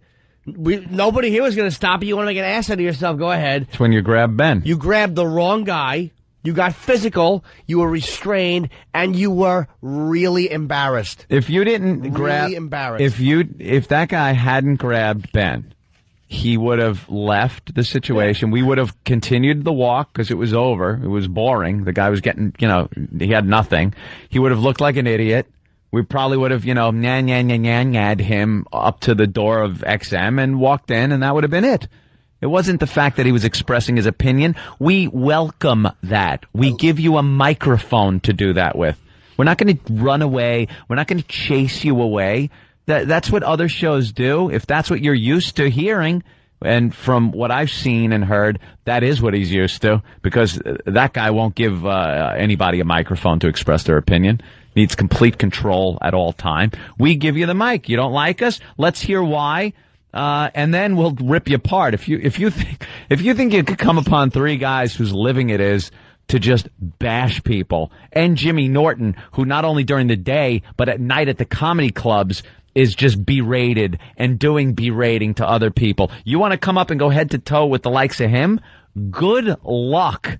You better come a little more prepared with your material, not with your hands. And there was no passion. That was what annoyed me. It wasn't like I've watched the pest assaults in recent times. Oh. They're just miscreant animals. It's brutality without any physical contact. Yeah, without. It's mental and verbal brutality that the pests bring.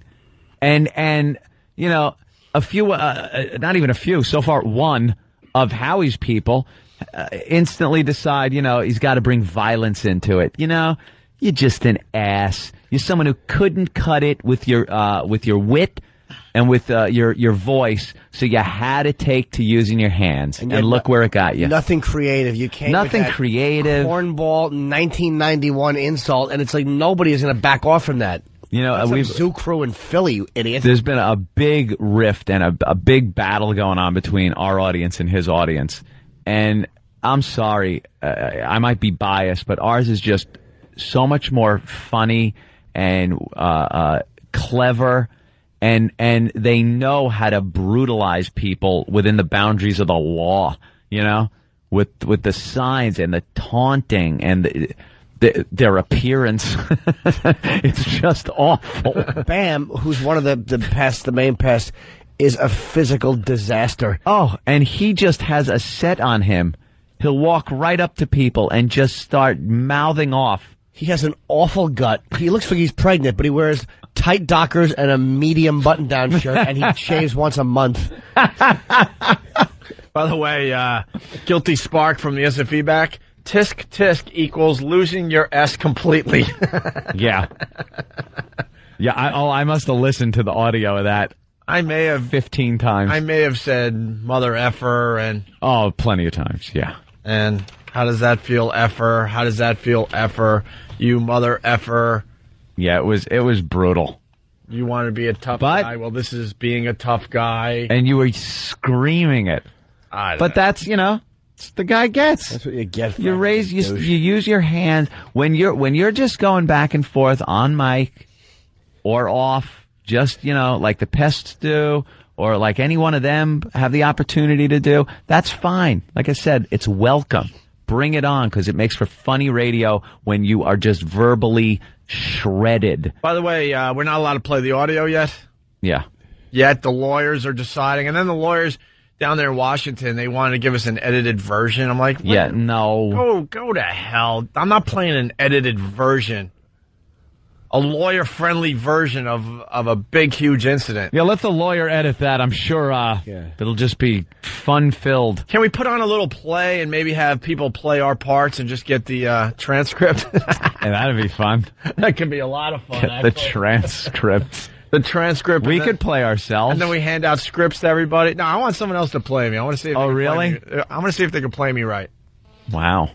Let's say hi to Paul in Westchester. Paul, what's up? Hey, guys. How you doing this morning? All right, Paul. All right. I just wanted to say, Anthony, you had the best line of every part in there. Ooh. When he had said he spit on me. Now, he couldn't spit on you. He does too much cocaine to work up the saliva. That was the best line of it all. Yeah, you got to keep the humor in it. You know, you're going to make a Ben Cocaine joke in the middle of that whole thing. People are searching out this audio all over the internet. They were listening to it all weekend long, like crazy. But XM decided to remove it from the replay of our show over there. Trying to make believe it never happened, I guess. I mean, it's already out there. Secret Agent Elo. He had the tapes made into microfilm just so he can swallow it. But that's pretty much what happened. It would be much better if we could play the audio to kind of show you exactly what happened. Mm-hmm. We got a record of it. It was taped because, you know, we're doing a radio show. Yeah. And then some idiots from, like, Stern's camp saying, they faked the whole thing. Oh, yeah, that it was fake and stuff. Oh, those. You know, I only read what our message board people post. And they're like, can you believe this ridiculous idiot had posted this? And they show a post from a Stern fan. And it's like, you could tell it was fake, that guy was one of their guys. And the desperation over there in that camp is just ridiculous.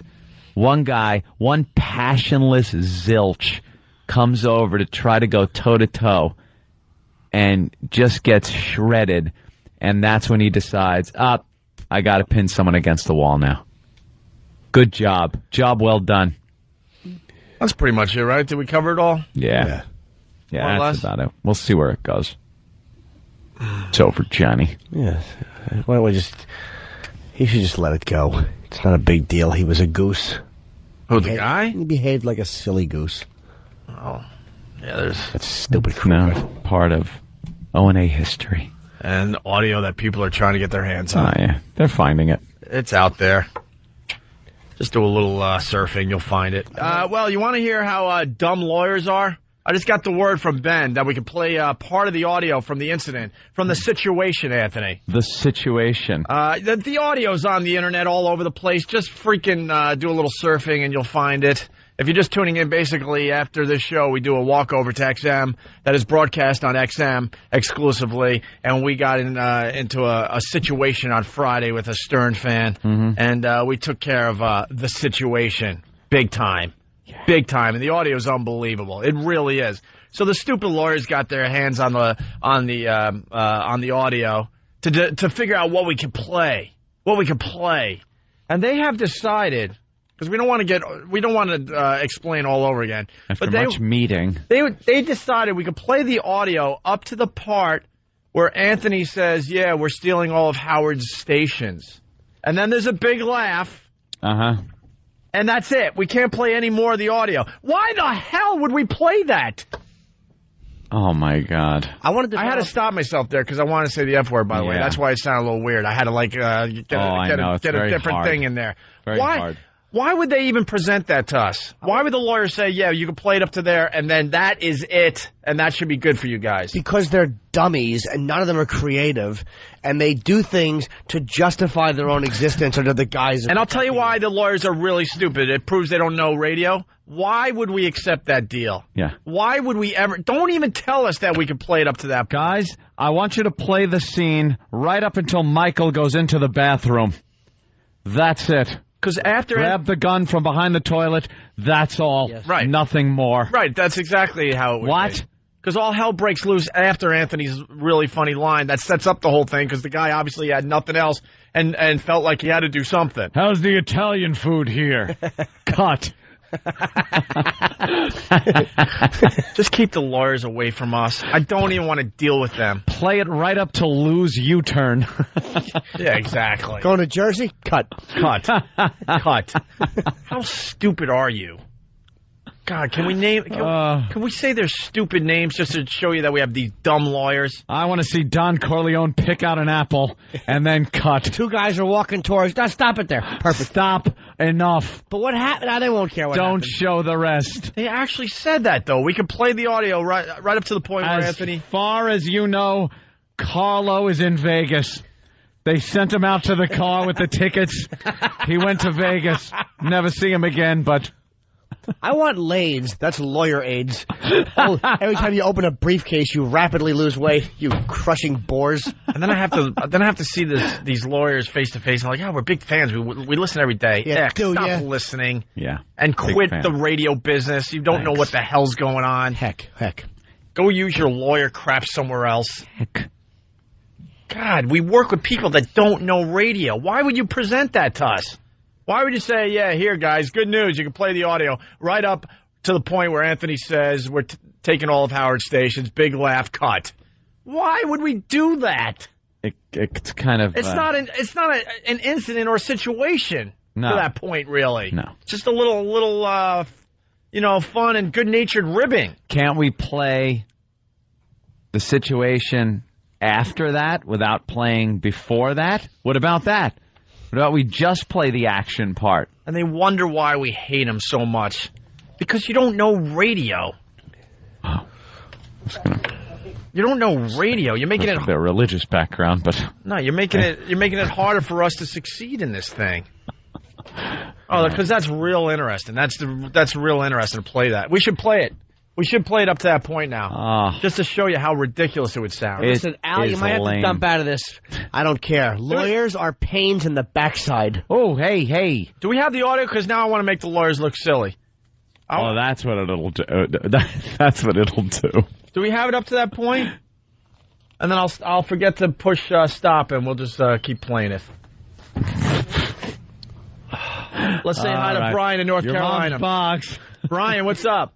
Hey, boys. Hey. Sonny pulls up to the toll booth and cut. Yeah, exactly. Cut. Oh, he must have had easy pass. I guess that's the end of the movie. That's it. The gate went up. He drove, went down. Good news, guys. You can play the audio up to this point. Yeah. Hello, Carlo. Great. Thanks. And here you are, President Kennedy's car is making the turn. The motorcade is working its way cut. We'll be back. They must have went on to the Trade Mart and made a speech. Exactly. Here comes the Hindenburg. It's wonderful coming into Lakehurst, New Jersey. It's the mooring lines are coming down, and I have to go. Oh, must have docked, and all the Nazis got off, and everything's fine. Net is high. Net is far. Cut. What goes on? Back to back, and I wish he'd do that. So do I. And a yuck. What goes on in their brains down there? Nothing. It's pure legal mumbo jumbo. You think they actually handed it into Eric Logan like, good news, look, we've decided. We can play this. And what was the decision making? Go screw. Go jump in a lake. What was the decision making? Like, why did they pick that as the jumping off point? Because they're sitting there with their briefcases. I believe this part here can be played, but if we go now, there's some sort of issue. And then all of a sudden it'll be like, I don't know what's going on with Opie and Anthony. They're not getting as many subs for us as we thought they would. I don't really know why. Because you don't know how to do radio. Get out of our effing way. Ooh. Silly lawyers. The stupid audio's out there already. Do you get it? So we're going to play an edited version? We're going to look like complete asses. Go work for a morning zoo. Yeah, silly lawyers. More your speed. Or hang out with Bob Edwards more. That guy's cool. Hey. Let's say hi to Neil in New Saying York. a bad thing about Bob Edwards. Neil. I love that ghoul. Yeah, all right. Up at this hour anyway. Hold on, this guy's defending lawyers? All Who right. in their right mind would defend a lawyer, ever? Rob. Rob for the defense. That's right. Hey, guys. Well, I'm not so much defending the lawyers, but I love comparing yourselves to, this little bit with a stupid Howard fan. Everyone knows you guys are better anyway. But I love comparing that to The Godfather. I mean, talk about making it extreme. And, obviously the lawyers understand the radio. I mean, they may be idiots. Hold on. I will not accept that. Lawyers are the worst things to happen to radio. Trust me. Yeah, they really don't Trust get it. me. Well, I think Let me tell you a quick little story. Hold on. Let me tell you a quick little story. I was doing radio in Rochester. I was just a nobody, and I was watching what Brother Weeze was doing and learning a lot, okay? And I was like just a part-timer, and there was a GM up there. His name was Pete Coughlin. He ran WCMF in Rochester, okay? And another rock station came to town, and they were kind of owned by these two douchebags called the Velcro Brothers. That was their nickname, okay? They drove identical sports cars, and they had really nice suits, and they were going to set the radio world on fire in Rochester, okay? And they were attempting to take the audience away from WCMF at the time.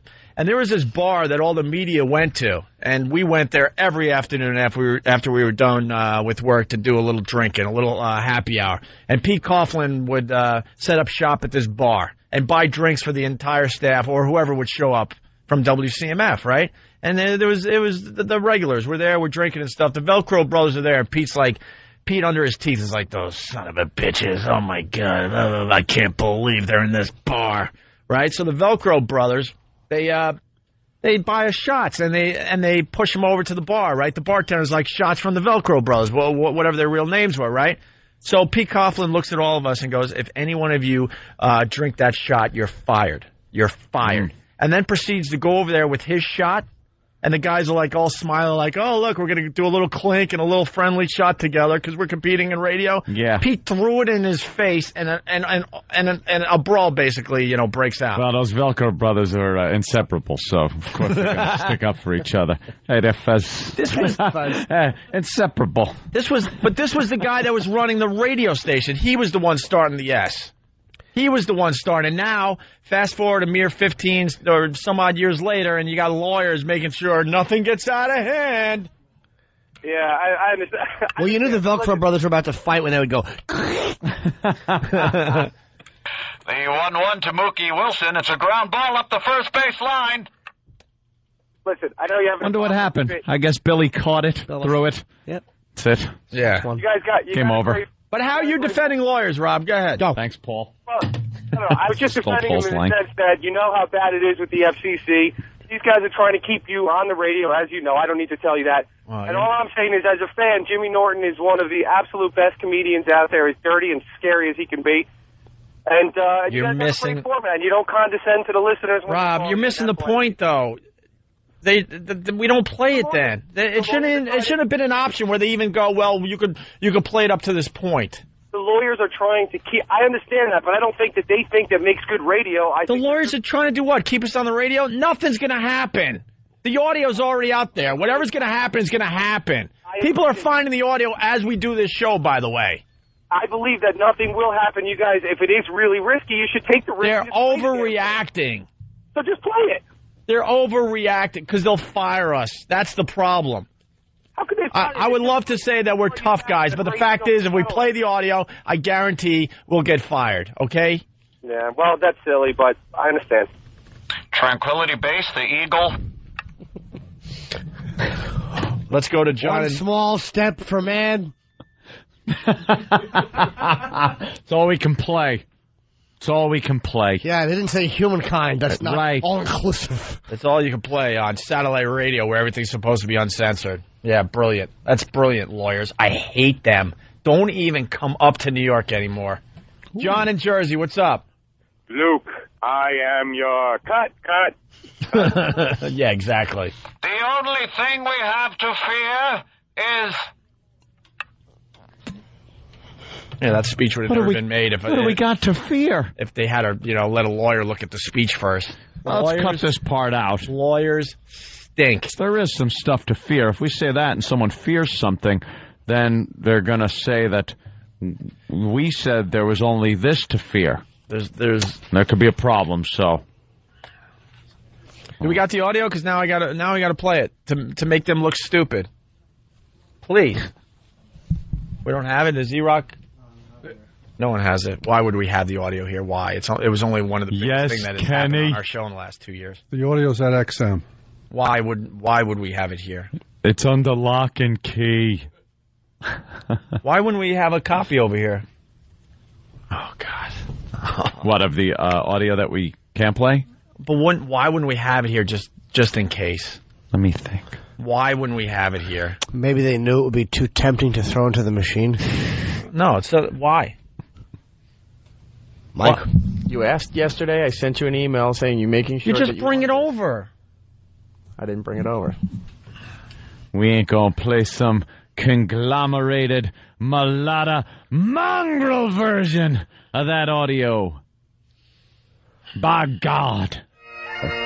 Holy crap, are you kidding me? We're back with the Opie and Anthony show. That's insane. I am losing my mind in front of everybody. What's with the bagpipes? I don't know. What is this? I don't know. I knew it was going to rock eventually, but... This is the Opie and Anthony show, 1-866-313-FREE. Corn? This is corn, right? Oh, okay. Is this new? Am I just an ass? Isn't that a trick question for you? Is this new or am I an ass? Call me an ass. The option C. And I'm reading this. I have no idea. It's Chutes and Ladders, I think. Yeah. Okay. All right. I'm annoyed at everybody. I just want to go home. I want to go home. I want to go home. I want to go home. The lawyers are driving me nuts. The people that work for us, I swear to God, are driving me to the point I'm going to go insane. People need to be fired, and it's not a radio bit. Oh, boy. We need to fire people and wake people up. Because I'm hearing behind the scenes, oh, we're underpaid, blah, blah, blah. And then they don't even do the basics, and they want me to go to bat for them to get them more money. Go F yourself. If you think you're underpaid and you work for this show, then go try to find another job that pays you more. And then come back to us with how much more you're going to make, and then we'll decide if it's worth matching that salary. That's how it works. That's how I made more money in this business. That's how Anthony made more money in this business. Enough with the underpaid crap. You're talking the Ron Bennington School of Staffing. That's how Ronnie does it. It's how it's done everywhere. These guys... Ronnie purges his audience. Ronnie purges his staff once every 6 months. Someone's got to go. Twice a year, him and Fez just show with a hazmat suit. That's it. Just wipes everybody out. Hoses down the place. A new crop comes in. But that's how it works in the real world. And these people, they get into little chatter sessions off in corners. Chatter. Yeah, we're all underpaid. Then go find a job that'll pay you more. That's how it works in America. This show has rolled on for many, many years with many, many different players behind the scenes. Now I'm finding out Ben left already because he's paranoid what's going to happen to him on the walk. So he's just left the show. That was ridiculous. He's the executive producer of the show. He's already left. He's already left the fuck. Oh, boy. Oh, boy. It's so hard. It's so hard to not say a naughty. 8:40 already. To say a naughty. Yeah, sometimes it's Ben figured because of what happened Friday, he wasn't going to do the walk with us today. Why? Well, big surprise. He's paranoid. I wonder why. Boy, I wonder why. What could make people paranoid? Who knows? I used to get paranoid sometime in the 80s. It's like the mid-80s. It was always after something. Can't quite remember what it was, though. Paranoid January 31st of 87. I haven't been paranoid since. Exactly. It used to cost me money to get paranoid. Exactly. I used to do something and get paranoid. Wait. And then want to buy more. Then chew my mouth and play chess and eat Entenmann cookies and drink gin and throw up. Look out the window for police. So this was a rumor, but now we got Club Soda Kenny. What's the deal with Ben? Really? He's an idiot. Really? What's the deal with Ben? Ben went back to the XM office just to keep it on the down low for the walk. But when did he leave? Just a few minutes ago. Did he send a decoy Ben out first and then go down different streets? A decoy Ben. Someone with cerebral palsy and a bad wig. A herky-jerky balloon. Tell Ben Parkinson's and a chicken on his head. Tell Ben to just stay out of my way. I don't even want to see him over there. I'm not even kidding. Call ahead. I'm sure he heard it, Riz. Call ahead, because it's ridiculous that he's worried about what's going to happen. Call ahead. A big fat head. He's worried about what's going to happen on the walkover. What about the rest of us? Well, we're all a little wondering what's going to happen on the walkover today, but we're not running away. I don't know. He didn't want the scrutiny from the fans. I don't know what scrutiny. Sometimes we go down there's a nice crowd. Sometimes there are 3 people. Exactly. Let's be honest here. Hello? What scrutiny from the crowd has been? What? Well, everyone's saying I have the CD of the audio. I came over to get it. I just wanted. I had to make sure it was it was the right CD. So everyone's saying the audio from Friday. I'm bringing it on. But everyone's saying you went you went over there because you were worried about the walkover. I got the CD. I'm coming back. That wasn't an answer to that. That meant I was. But now I figure I'll come back. Well, because that's the other problem. We're like, well, now we want to play the audio, and I look around and we don't even have it here. And then they weren't even going to get it. Because we want to now play the lawyer-friendly version of the incident before we get out of here to show you how dumb and stupid they are down there. There's no way to. And then I just checked my BlackBerry, and Eric Logan is emailing me. Yeah. But now it's in bold, dark type. Oh, good. Then you could recognize it as something important. Yeah. So his email pops out at you, and it just says, good news. You can play the audio. Wait. Here it is. I don't want to put words in his mouth. Hold on a minute. In his BlackBerry. Here it is. Call me. You can play up to a point. You can play up to a point. You can play the audio up to a point. That's the end. Like that's exciting news. Yeah, unless the point is the end. We get to play up to the point, right up to the point where it gets interesting, and then cut. And that's good news for who? For who? For nobody. For who? I just want to go home. I want to go home today. I just want to go home. You can't go home. I understand. But there's no going home anymore. We did that when we were immature radio broadcasters. We are professionals now. There's no going home. Is this the edited version? This is what we can play officially from the lawyers. That's it. That's what you can play. All right. Those darn lawyers. Wait. Please, God, please, if you're listening, make the CD not work. Why? Why? You have to ask why? Why? Why? Because I want to see you choke somebody. Why? Please, God, let him hit play and have nothing on this CD. Or let it be the wrong stuff from the wrong show. Just something wrong. Please let it be one of my plugs from 6 months ago. I want to see Ben take the exact fall that woman did out of this window. Well, her husband's probably going, no, over a little bit more. Yeah, you more. Can get it. Back. It's a picture of a lifetime, honey. Sometimes you got to show people how ridiculous others are. And this is one of those moments. I don't want to play this. I'm not. The only reason we're playing this today is to show you how ridiculous the lawyers are behind the scenes and other people that are involved in this situation that happened on Friday. How about let's frustrate our audience as much as we are frustrated by not being able to play it. They can hear it up to the point, and then how frustrating it is to not hear the rest of it. See, they're running around Washington like, good news, we could play. Some of the audio has been cleared to play. No, this is ridiculous. Ridiculous. I can't believe I actually worked for the same company as these dopes. Oof. Take a radio course or something. And a man in my position can't afford to be made to look ridiculous. If the board of directors are listening at XM, get the lawyers enrolled in the Connecticut School of Broadcasting so they know the basics of radio before they start influencing our radio show. Well, let me tell you something, my Kraut Mick friend.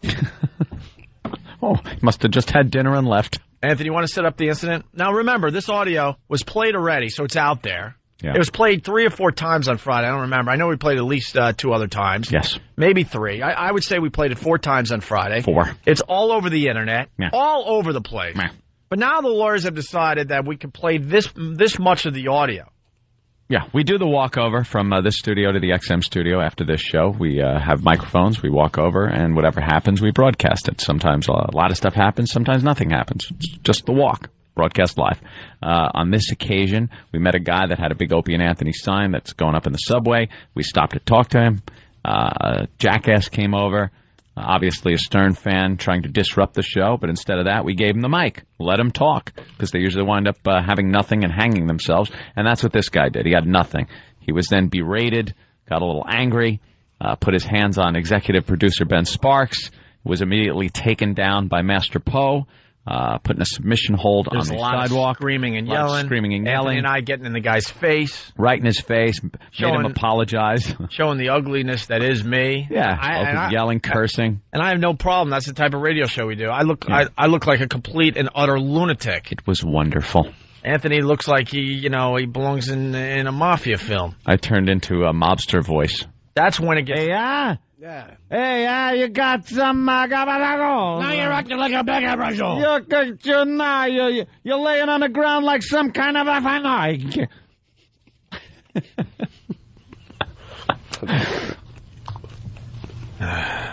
So here it is. This is what we're allowed to play according to the lawyers. You're not going to believe it. You're not going to believe this. Okay. What? Play it. Oh. Okay, here it is. What is this? There you go. That's it. There you go.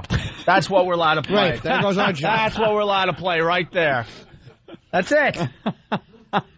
Would have worked better if I could read freaking sign language. I think you did fine. Oh, yeah. It was very fun. What do you want me to do? Why Yeah, like they didn't hear all that before the bit.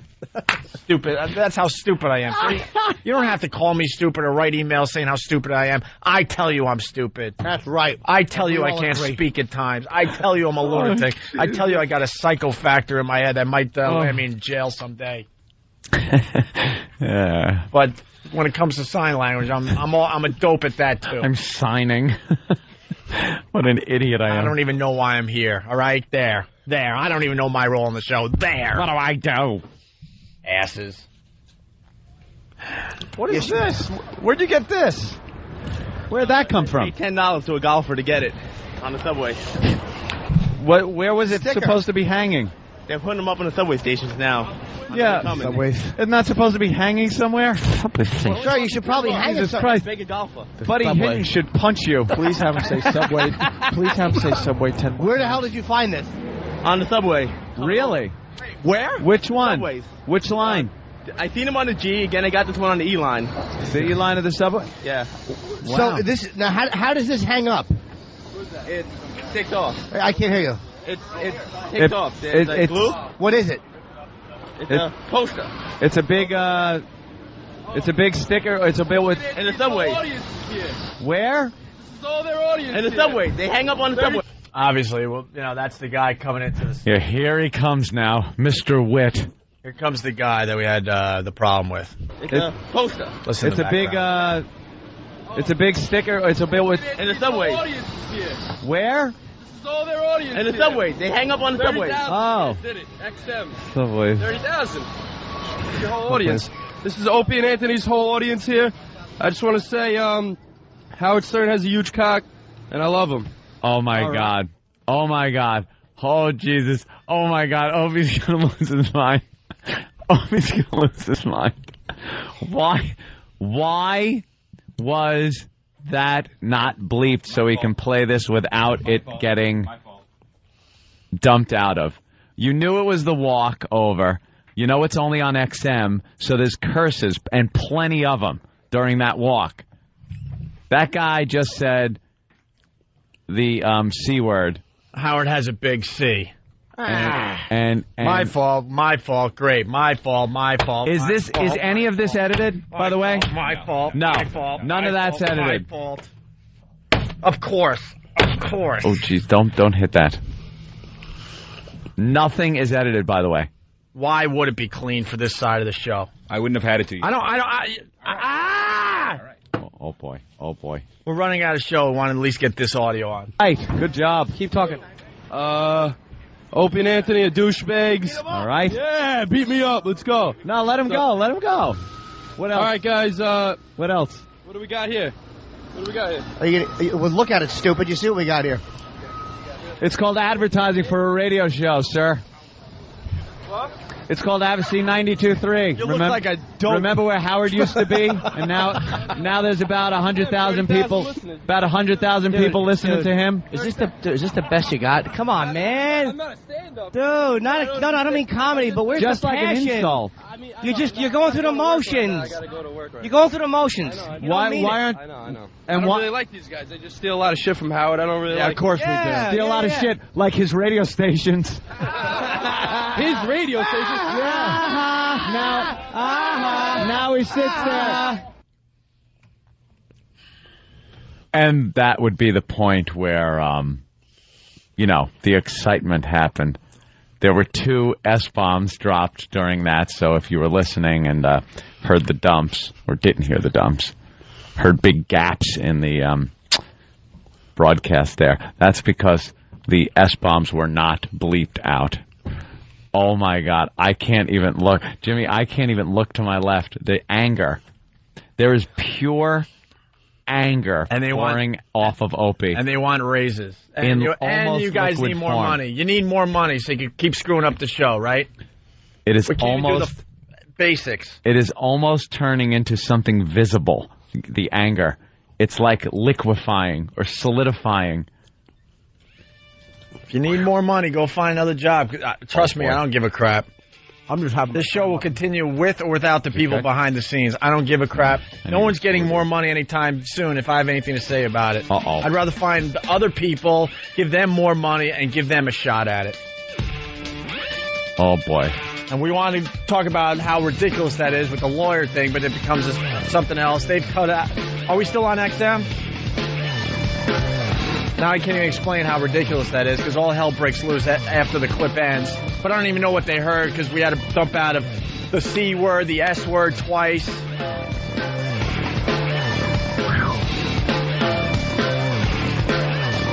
We'll see you over there at XM for our XM listeners and for everybody here on the wonderful CBS radio stations. We will see you tomorrow. Love and kisses, Anthony. And Pal Talk, see you in a couple of minutes. Let's walk.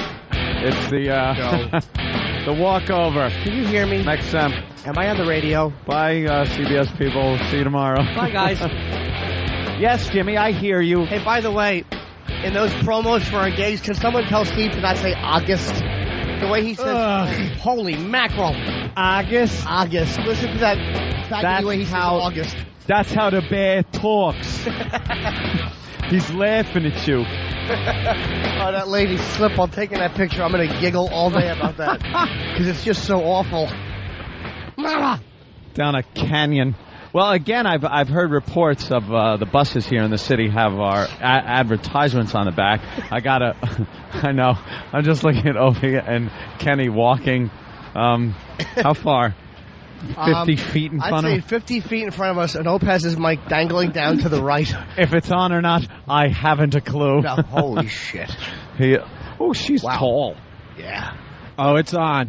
He just it's on. It's on and threw it on the table on the sidewalk. Yeah, it's an outdoor cafe. Oh boy! And now Kenny's carrying it. Yeah. Please don't talk into it, you big dope. Oh, we're coming up to the wooden wall that Ben was pushed against. Yeah.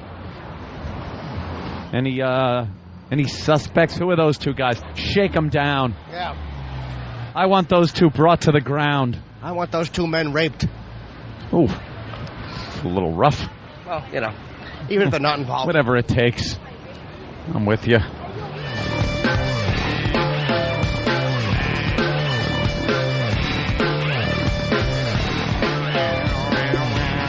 My God, that's loud. Hi. That didn't take long. A little embarrassment in the elevator, and we're here. The Opie and Anthony Show Mark II. Yes, Kenny, could I please have a smoothie? Extra smooth, please. Welcome. A grunt I would take as a yes, Kenny. Oh, Why would you bring in a big round cardboard tube? It will end up in someone's ass. That will end up somebody's ass.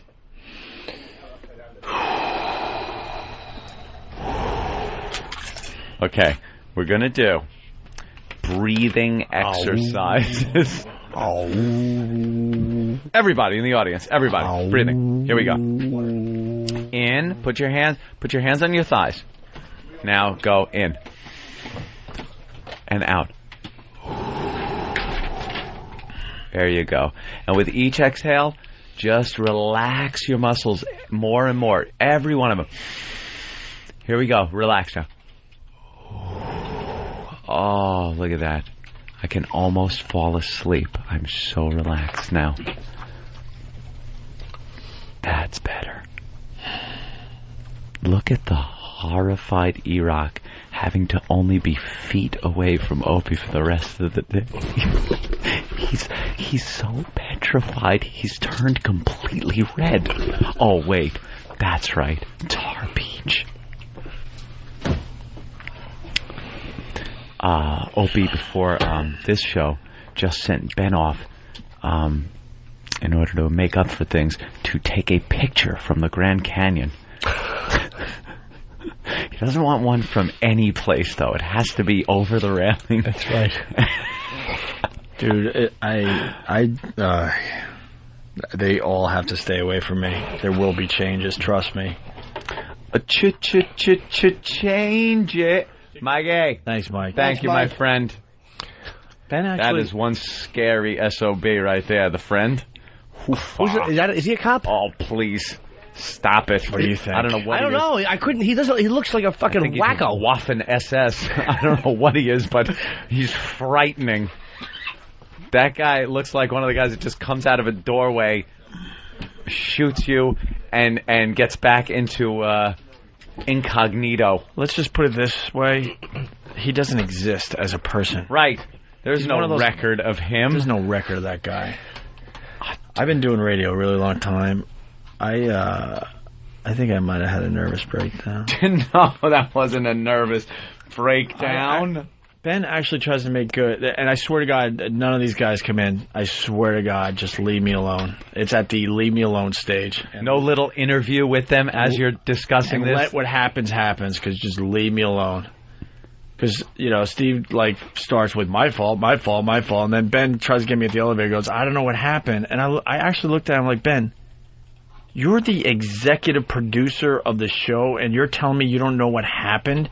Isn't it your job to make sure it's ready for airplay in the end? Yeah. In the end, it's your responsibility. So your answer to me is going to be, I don't know what happened?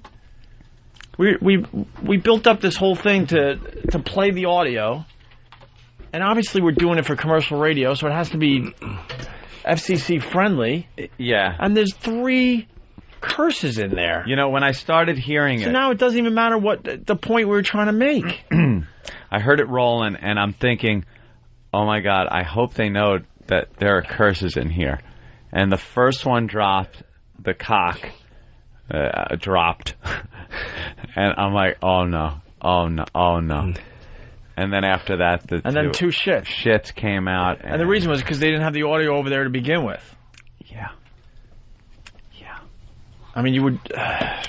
Yeah. E-Rock, what's with sticking the finger up at Opie while he's talking? The guy's trying to make a point, and you're flipping him the bird? Not even... E-Rock won't even... He won't even give the fuck you eyes. Him a smile. His eyes moved with the... there's a dog about to bite me. Can you get it away? It's like you were talking to a deaf person. He didn't even hear you. He looked straight ahead. His eyes flickered to me. Please not now. Please not now. Back to the screen. Screen. Please not now. Please not now. Back to the screen. Hey, Rock. Just to reiterate, I mean, one of the biggest things happened to us on Friday. Why wouldn't you have that audio with you? That was a big thing. Why wouldn't you have it? We should have had the audio for the FM. We argued all weekend if we, should play it or not. I said it's ridiculous we're not playing it, and then, Elo had to give me some horse shit, why we're not playing it, how he's, protecting our asses, blah, blah, blah. Yeah, regardless of how much of it we were able to play, this, that, whatever it was, we should have had it available. It should have had it, just in case. You never know, and we don't have it. So then they panic and they try to cover their asses, so they all of a sudden I hear typing, which means they're IMing Steve or somebody back over here to go get the audio and run it back to the other joint. With no time left. So they have no time, so they're just panicking, trying to cover their asses, so of course it was going to come back, fucked up. Come back with no beeps in it, and... We got to figure out a way just to open something from the 92.3 studio that's on a computer here. This way you don't have to physically run it back. You can just say, get me that file, and it can be there in 2 seconds. Are they working on that? E-Rock? Yeah. Comment? Still working on it. They haven't hooked it up yet. Opie's what? Well, what are they not hooking up? I just love how uncomfortable he looks. The delete system. Why aren't they? Why? They're waiting to install the line. That's all I know. But it's going to happen? Yes. Okay. That'd be a little easier than running across the street. This way you can open up and run a test on it 3 seconds after you ask for it. Like we do here. If we need something, boom, it gets punched up on the computer. Yeah. Instead of people getting punched in the face. August. Over there. August? Listen to the way Steve says August in the dumb clip he does. August. It's like Caffey. Caffey Diva. And when in August. Don't bite your arm. Don't bite. You're not caught in a trap. What are you doing? He's chewing his own off. No, yeah, I think he feels he is. If he's chewing his arm off so he could leave. Oh, my God. Well, to the staff here, I just want to say, good luck, bros. I wish I had a little bracelet to stretch. Good luck, bros. Yeah. Good luck, bros. Someone, what are you thinking, sacrificial lamb? I'd say this again. Random or somebody that deserves it? And, then I have to hear how we're underpaid and we checked into what other guys are making in the same position I'm in and they're making more money. Who said that, by the way? Trust me, it doesn't even matter, and this is what I say to you. Then go find another job that pays you more money.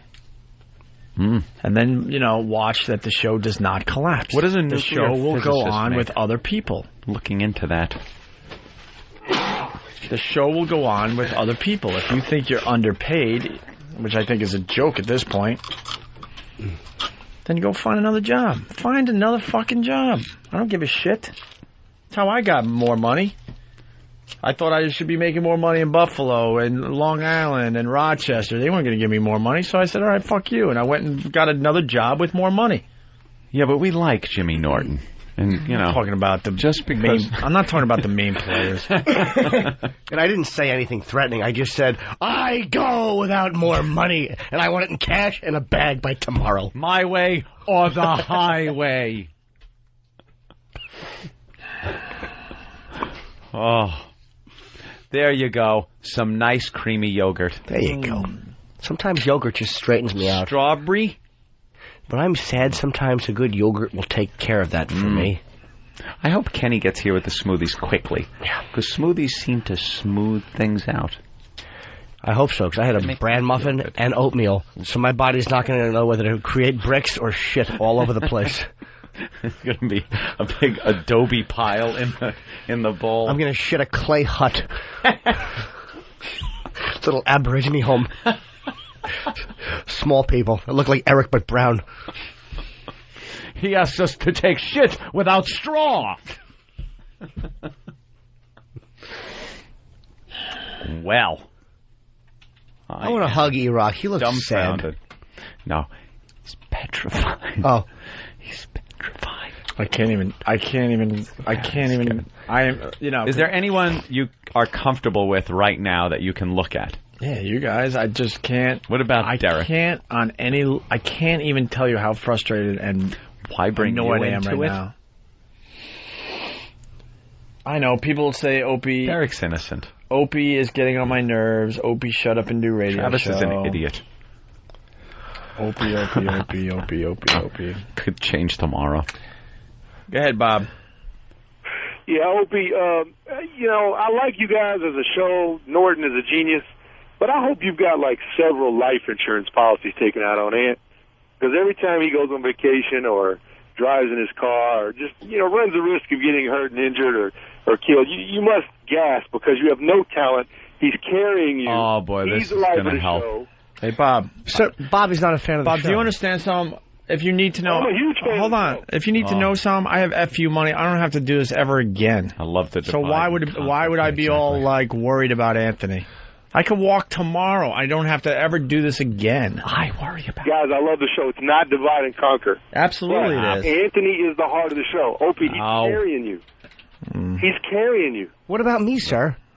Am I just limping Well, no, along? you're, you know. I'm kind of in the middle. No, you're the superstar on the rise. I'm hung over Ant's shoulder. I hobble along. Right. Opie's carried, and I kind of hobble along on one foot. I'm saying that the biggest dick in radio is Opie, and yet he talks as though, you know, he's the center of the universe, and he's not. Anthony, I mean, You don't you don't understand, and it's nothing without Opie. You don't understand the dynamic of this show and how it works, sir.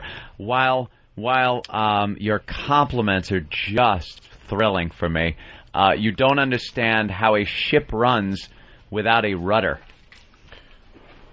The ship does not run without a rudder. Opie I understand is he moves it along.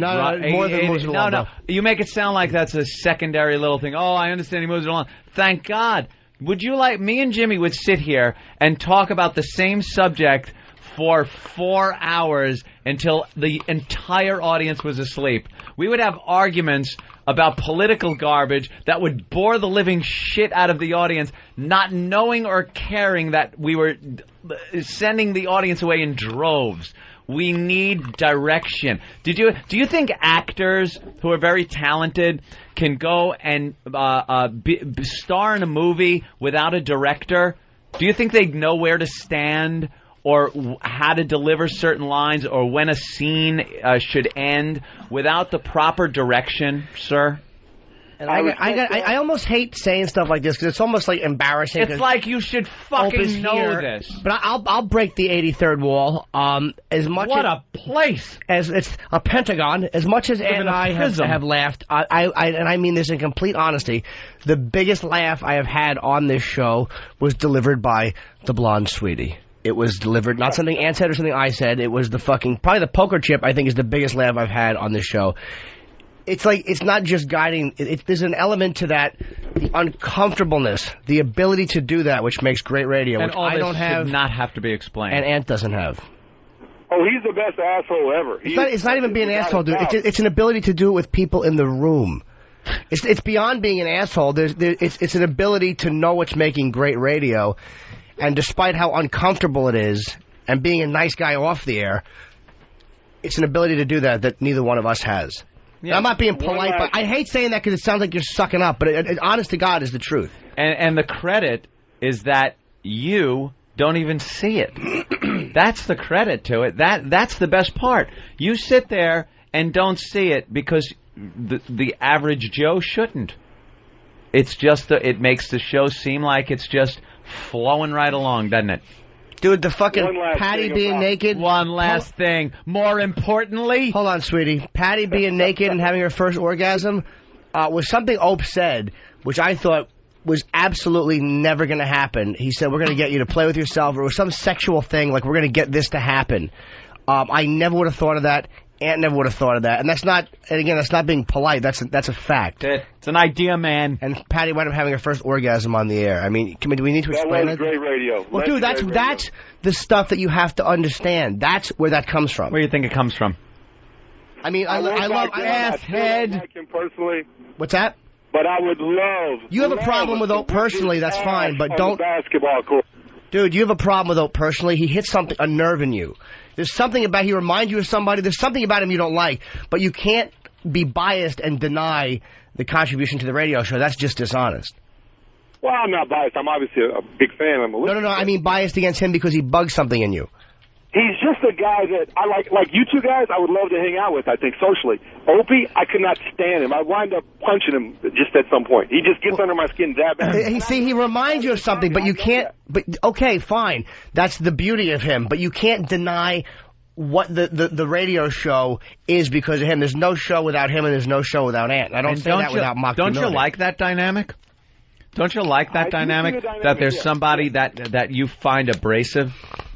But there's good cop, bad cop. Then there's just being silly being cruel and being, a jerk for no, if you got to go 6 miles to get back to the point to be an asshole that whole trip, it's not really worth it. But a lot of times it's overboard. Isn't it? Overkill. Sometimes we all have overkill, dude. But but right now he's furious about something that happened, and he's correct with what he wanted, which was that to be played, or at least it to be ready, and for the audio to be cleaned up for Free FM. I mean, he's right to want that, dude. We all wanted that.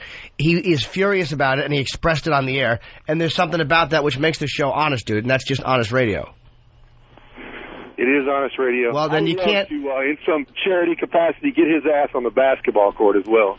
Well, dude, it's not a crybaby, and I don't think he's You're wrong. Spoiled. It's going to get you on the basketball court, man. Dude, you really are allowing a personal dislike because he reminds you of somebody, of a guy that bullied you or of a guy that fired you. He reminds you of somebody, and so you're allowing it to be biased. It's just not an accurate view. Bullied me, his little ass.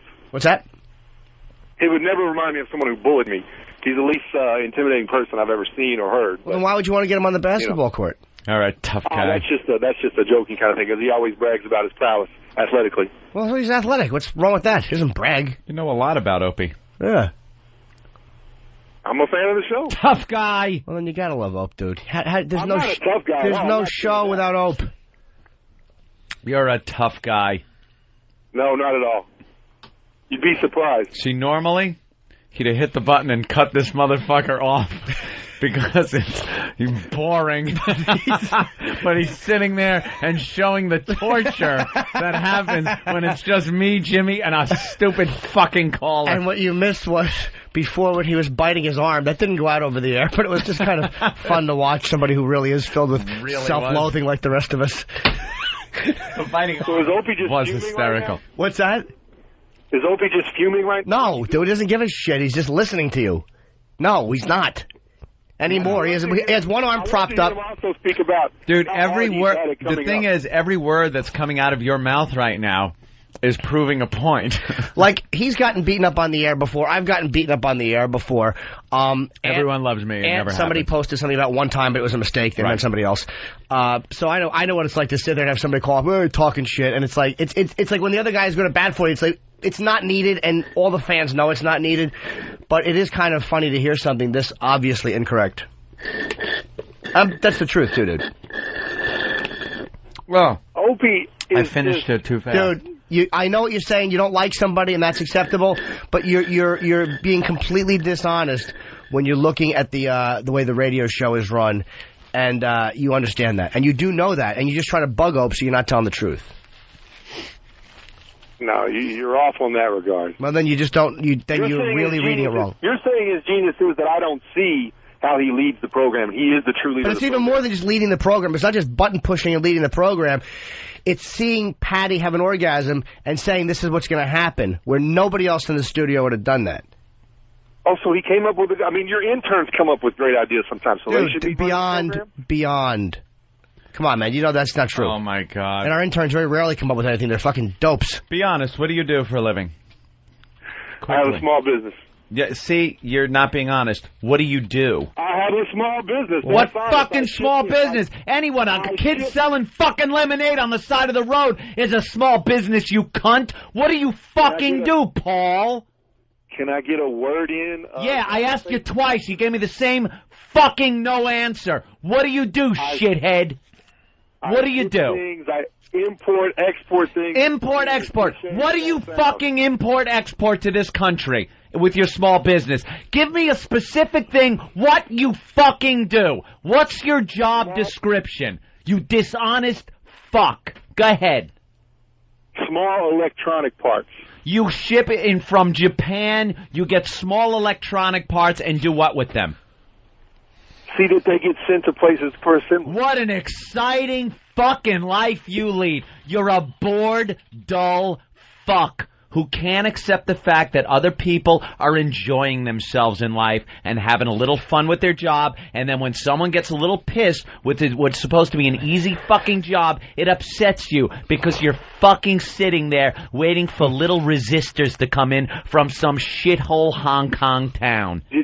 Now you're miserable. And the reason, you know what? You know why I knew that, Paul? Because you didn't even want to fess up to what shit fucking job you have. You didn't even want to fess up. I had asked you 5 fucking times. 5 times I had to ask you, and you weren't being honest because you have a self-fucking loathing of what you do and who you are. And that's coming through loud and clear. Goodbye, Paul.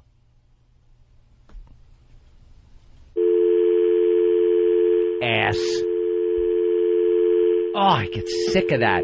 Be honest. That came through loud and clear, by the way. Loud and clear. Mm-hmm. People are pissed at I understand. I used to listen to fucking radio when I was working, and it sucked. Oh, did I hate listening to people fucking having fun. And then whenever anybody had a bad time, you're like, well, go fuck yourself. Fuck you. Because you're miserable. Here's what it is. You remind them of somebody, and that happens in life where when you hear somebody telling you something, and it's so inaccurate, you know it's coming from another place. That's all it is. And again, be honest about that. All right, we'll take a break, I guess. No! Why not? I don't want to take a break. I don't have to. That smoothie, by the way, was piss warm. What? I thought I heard, Who said that? Did someone say something? Do you know? Did you say that? I swear to God, I got a gasser, and it went. Your ass talked to me. Yeah, no, you fucking answered it. I answered your ass. What'd you say? I answered Jimmy's asshole. It went.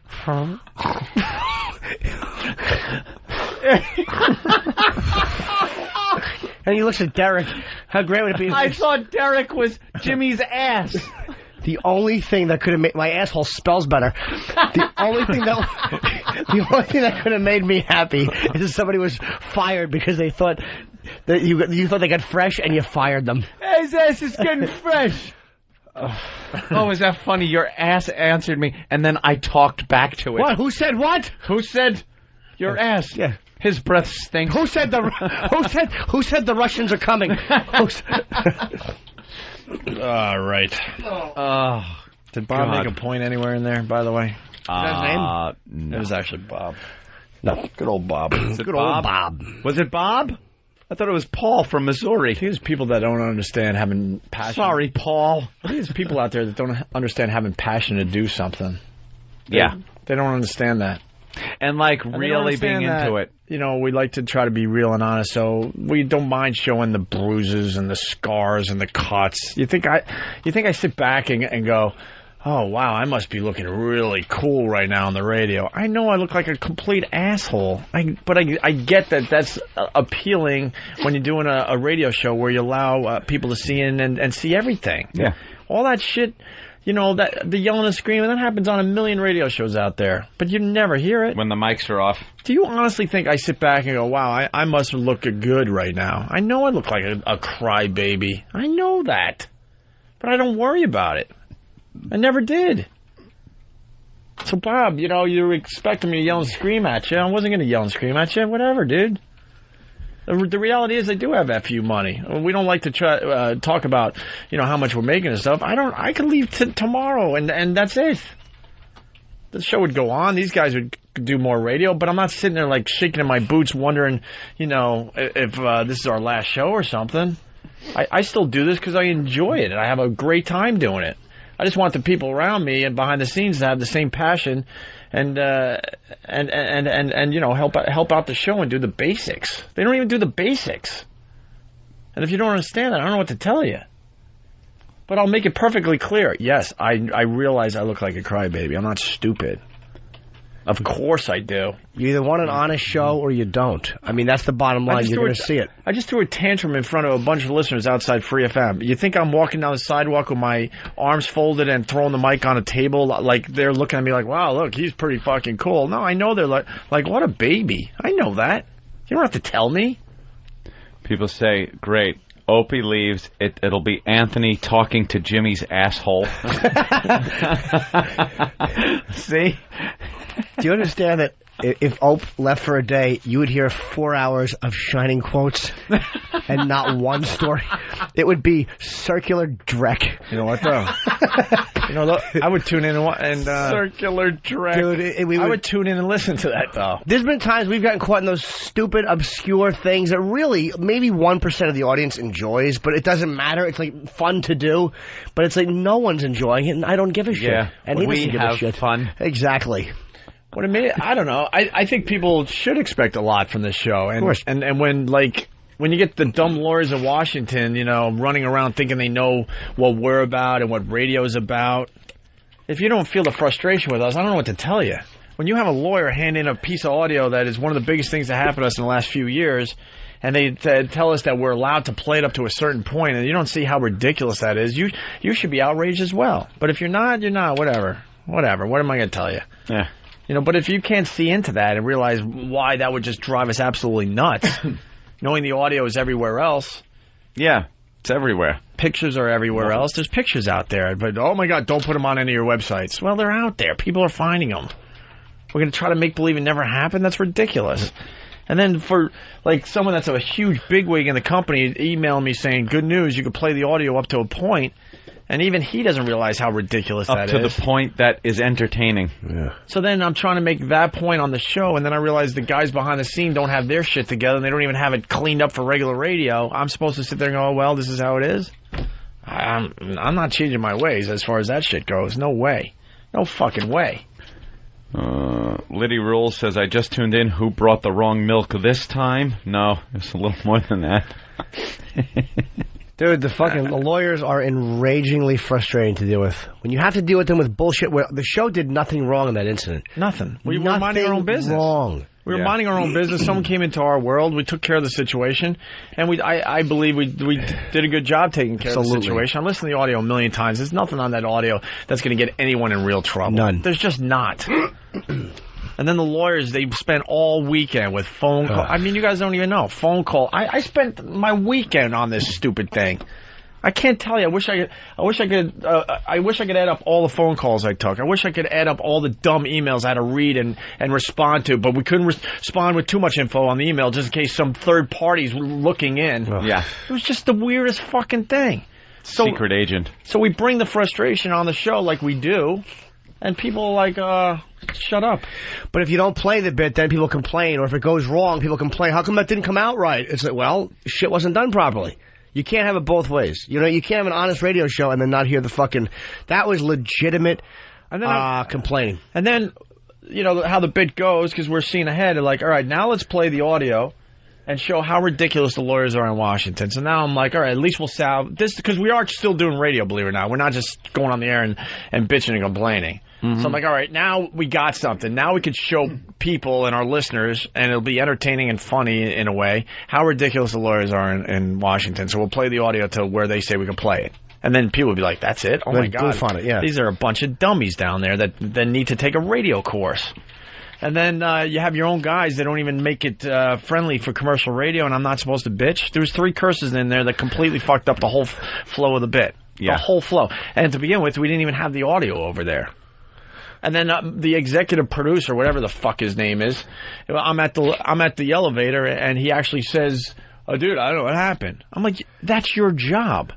In the end, you need to know what's happening at all times. You need to, if you don't have confidence in the people under you, then you go, Steve, is this, did you edit out all the curses? Is this good enough for commercial radio? And he's going to come at me with, dude, I don't know what happened. That is the worst answer you could tell anybody if you're the executive producer. Well, he spent the morning chewing his arm out of a big trap. He has an excuse.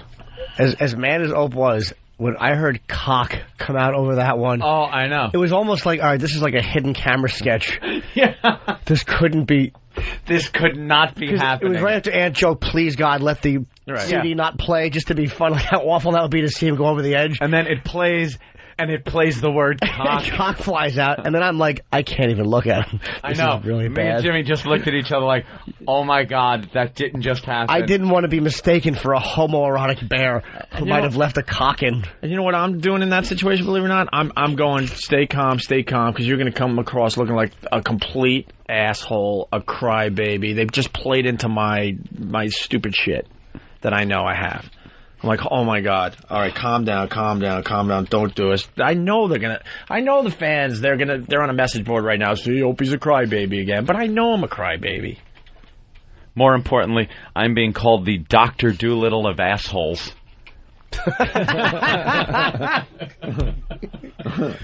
Who said that? I swear I thought Like your asshole colon? was commenting on my smoothie. Please, can we hear that again at one point in the show? Yeah. You don't have to edit it. It was not a fart. Call the lawyers, just see if we can play that because it was gas.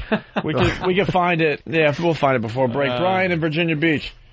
What makes the show unique are the 4,000 walls that you tear down, and I'm fucking tired of the fans, quote unquote, who say they love the show because of that, then turn on you the second that you tear down those walls. Yeah. That's why it's not the same fucking show as the morning. Yeah, Zoo I love bullshit, that. Boo-hoo shit. You know what? All legitimate. And for those who say it's scripted, go fuck your mother. Look what's happening today. We're talking about behind the show scenes. The only reason we all think we know shit about radio is because of these kind of conversations. You know, if you don't like this shit, go turn it on fucking wherever else. You know, Tired of it. You know, to the people that hate me and wish I wasn't on this show or whatever, I mean, you got to at least give me credit for having the vision. This show is my fucking vision. And then I met Anthony, and, you know, we took it to this level. You know, but before Anthony, this was my vision. No credit. No, you get credit. You know that.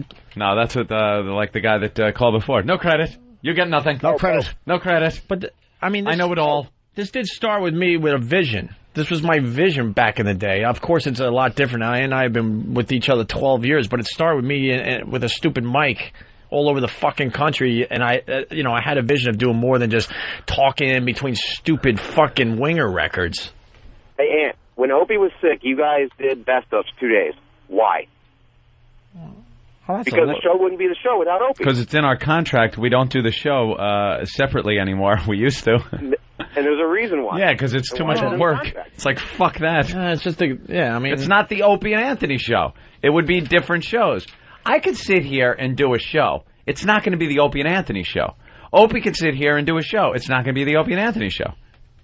Jimmy could sit here and do a show. It would be It'll Norton and stink. Friends. It's No. Norton and Friends.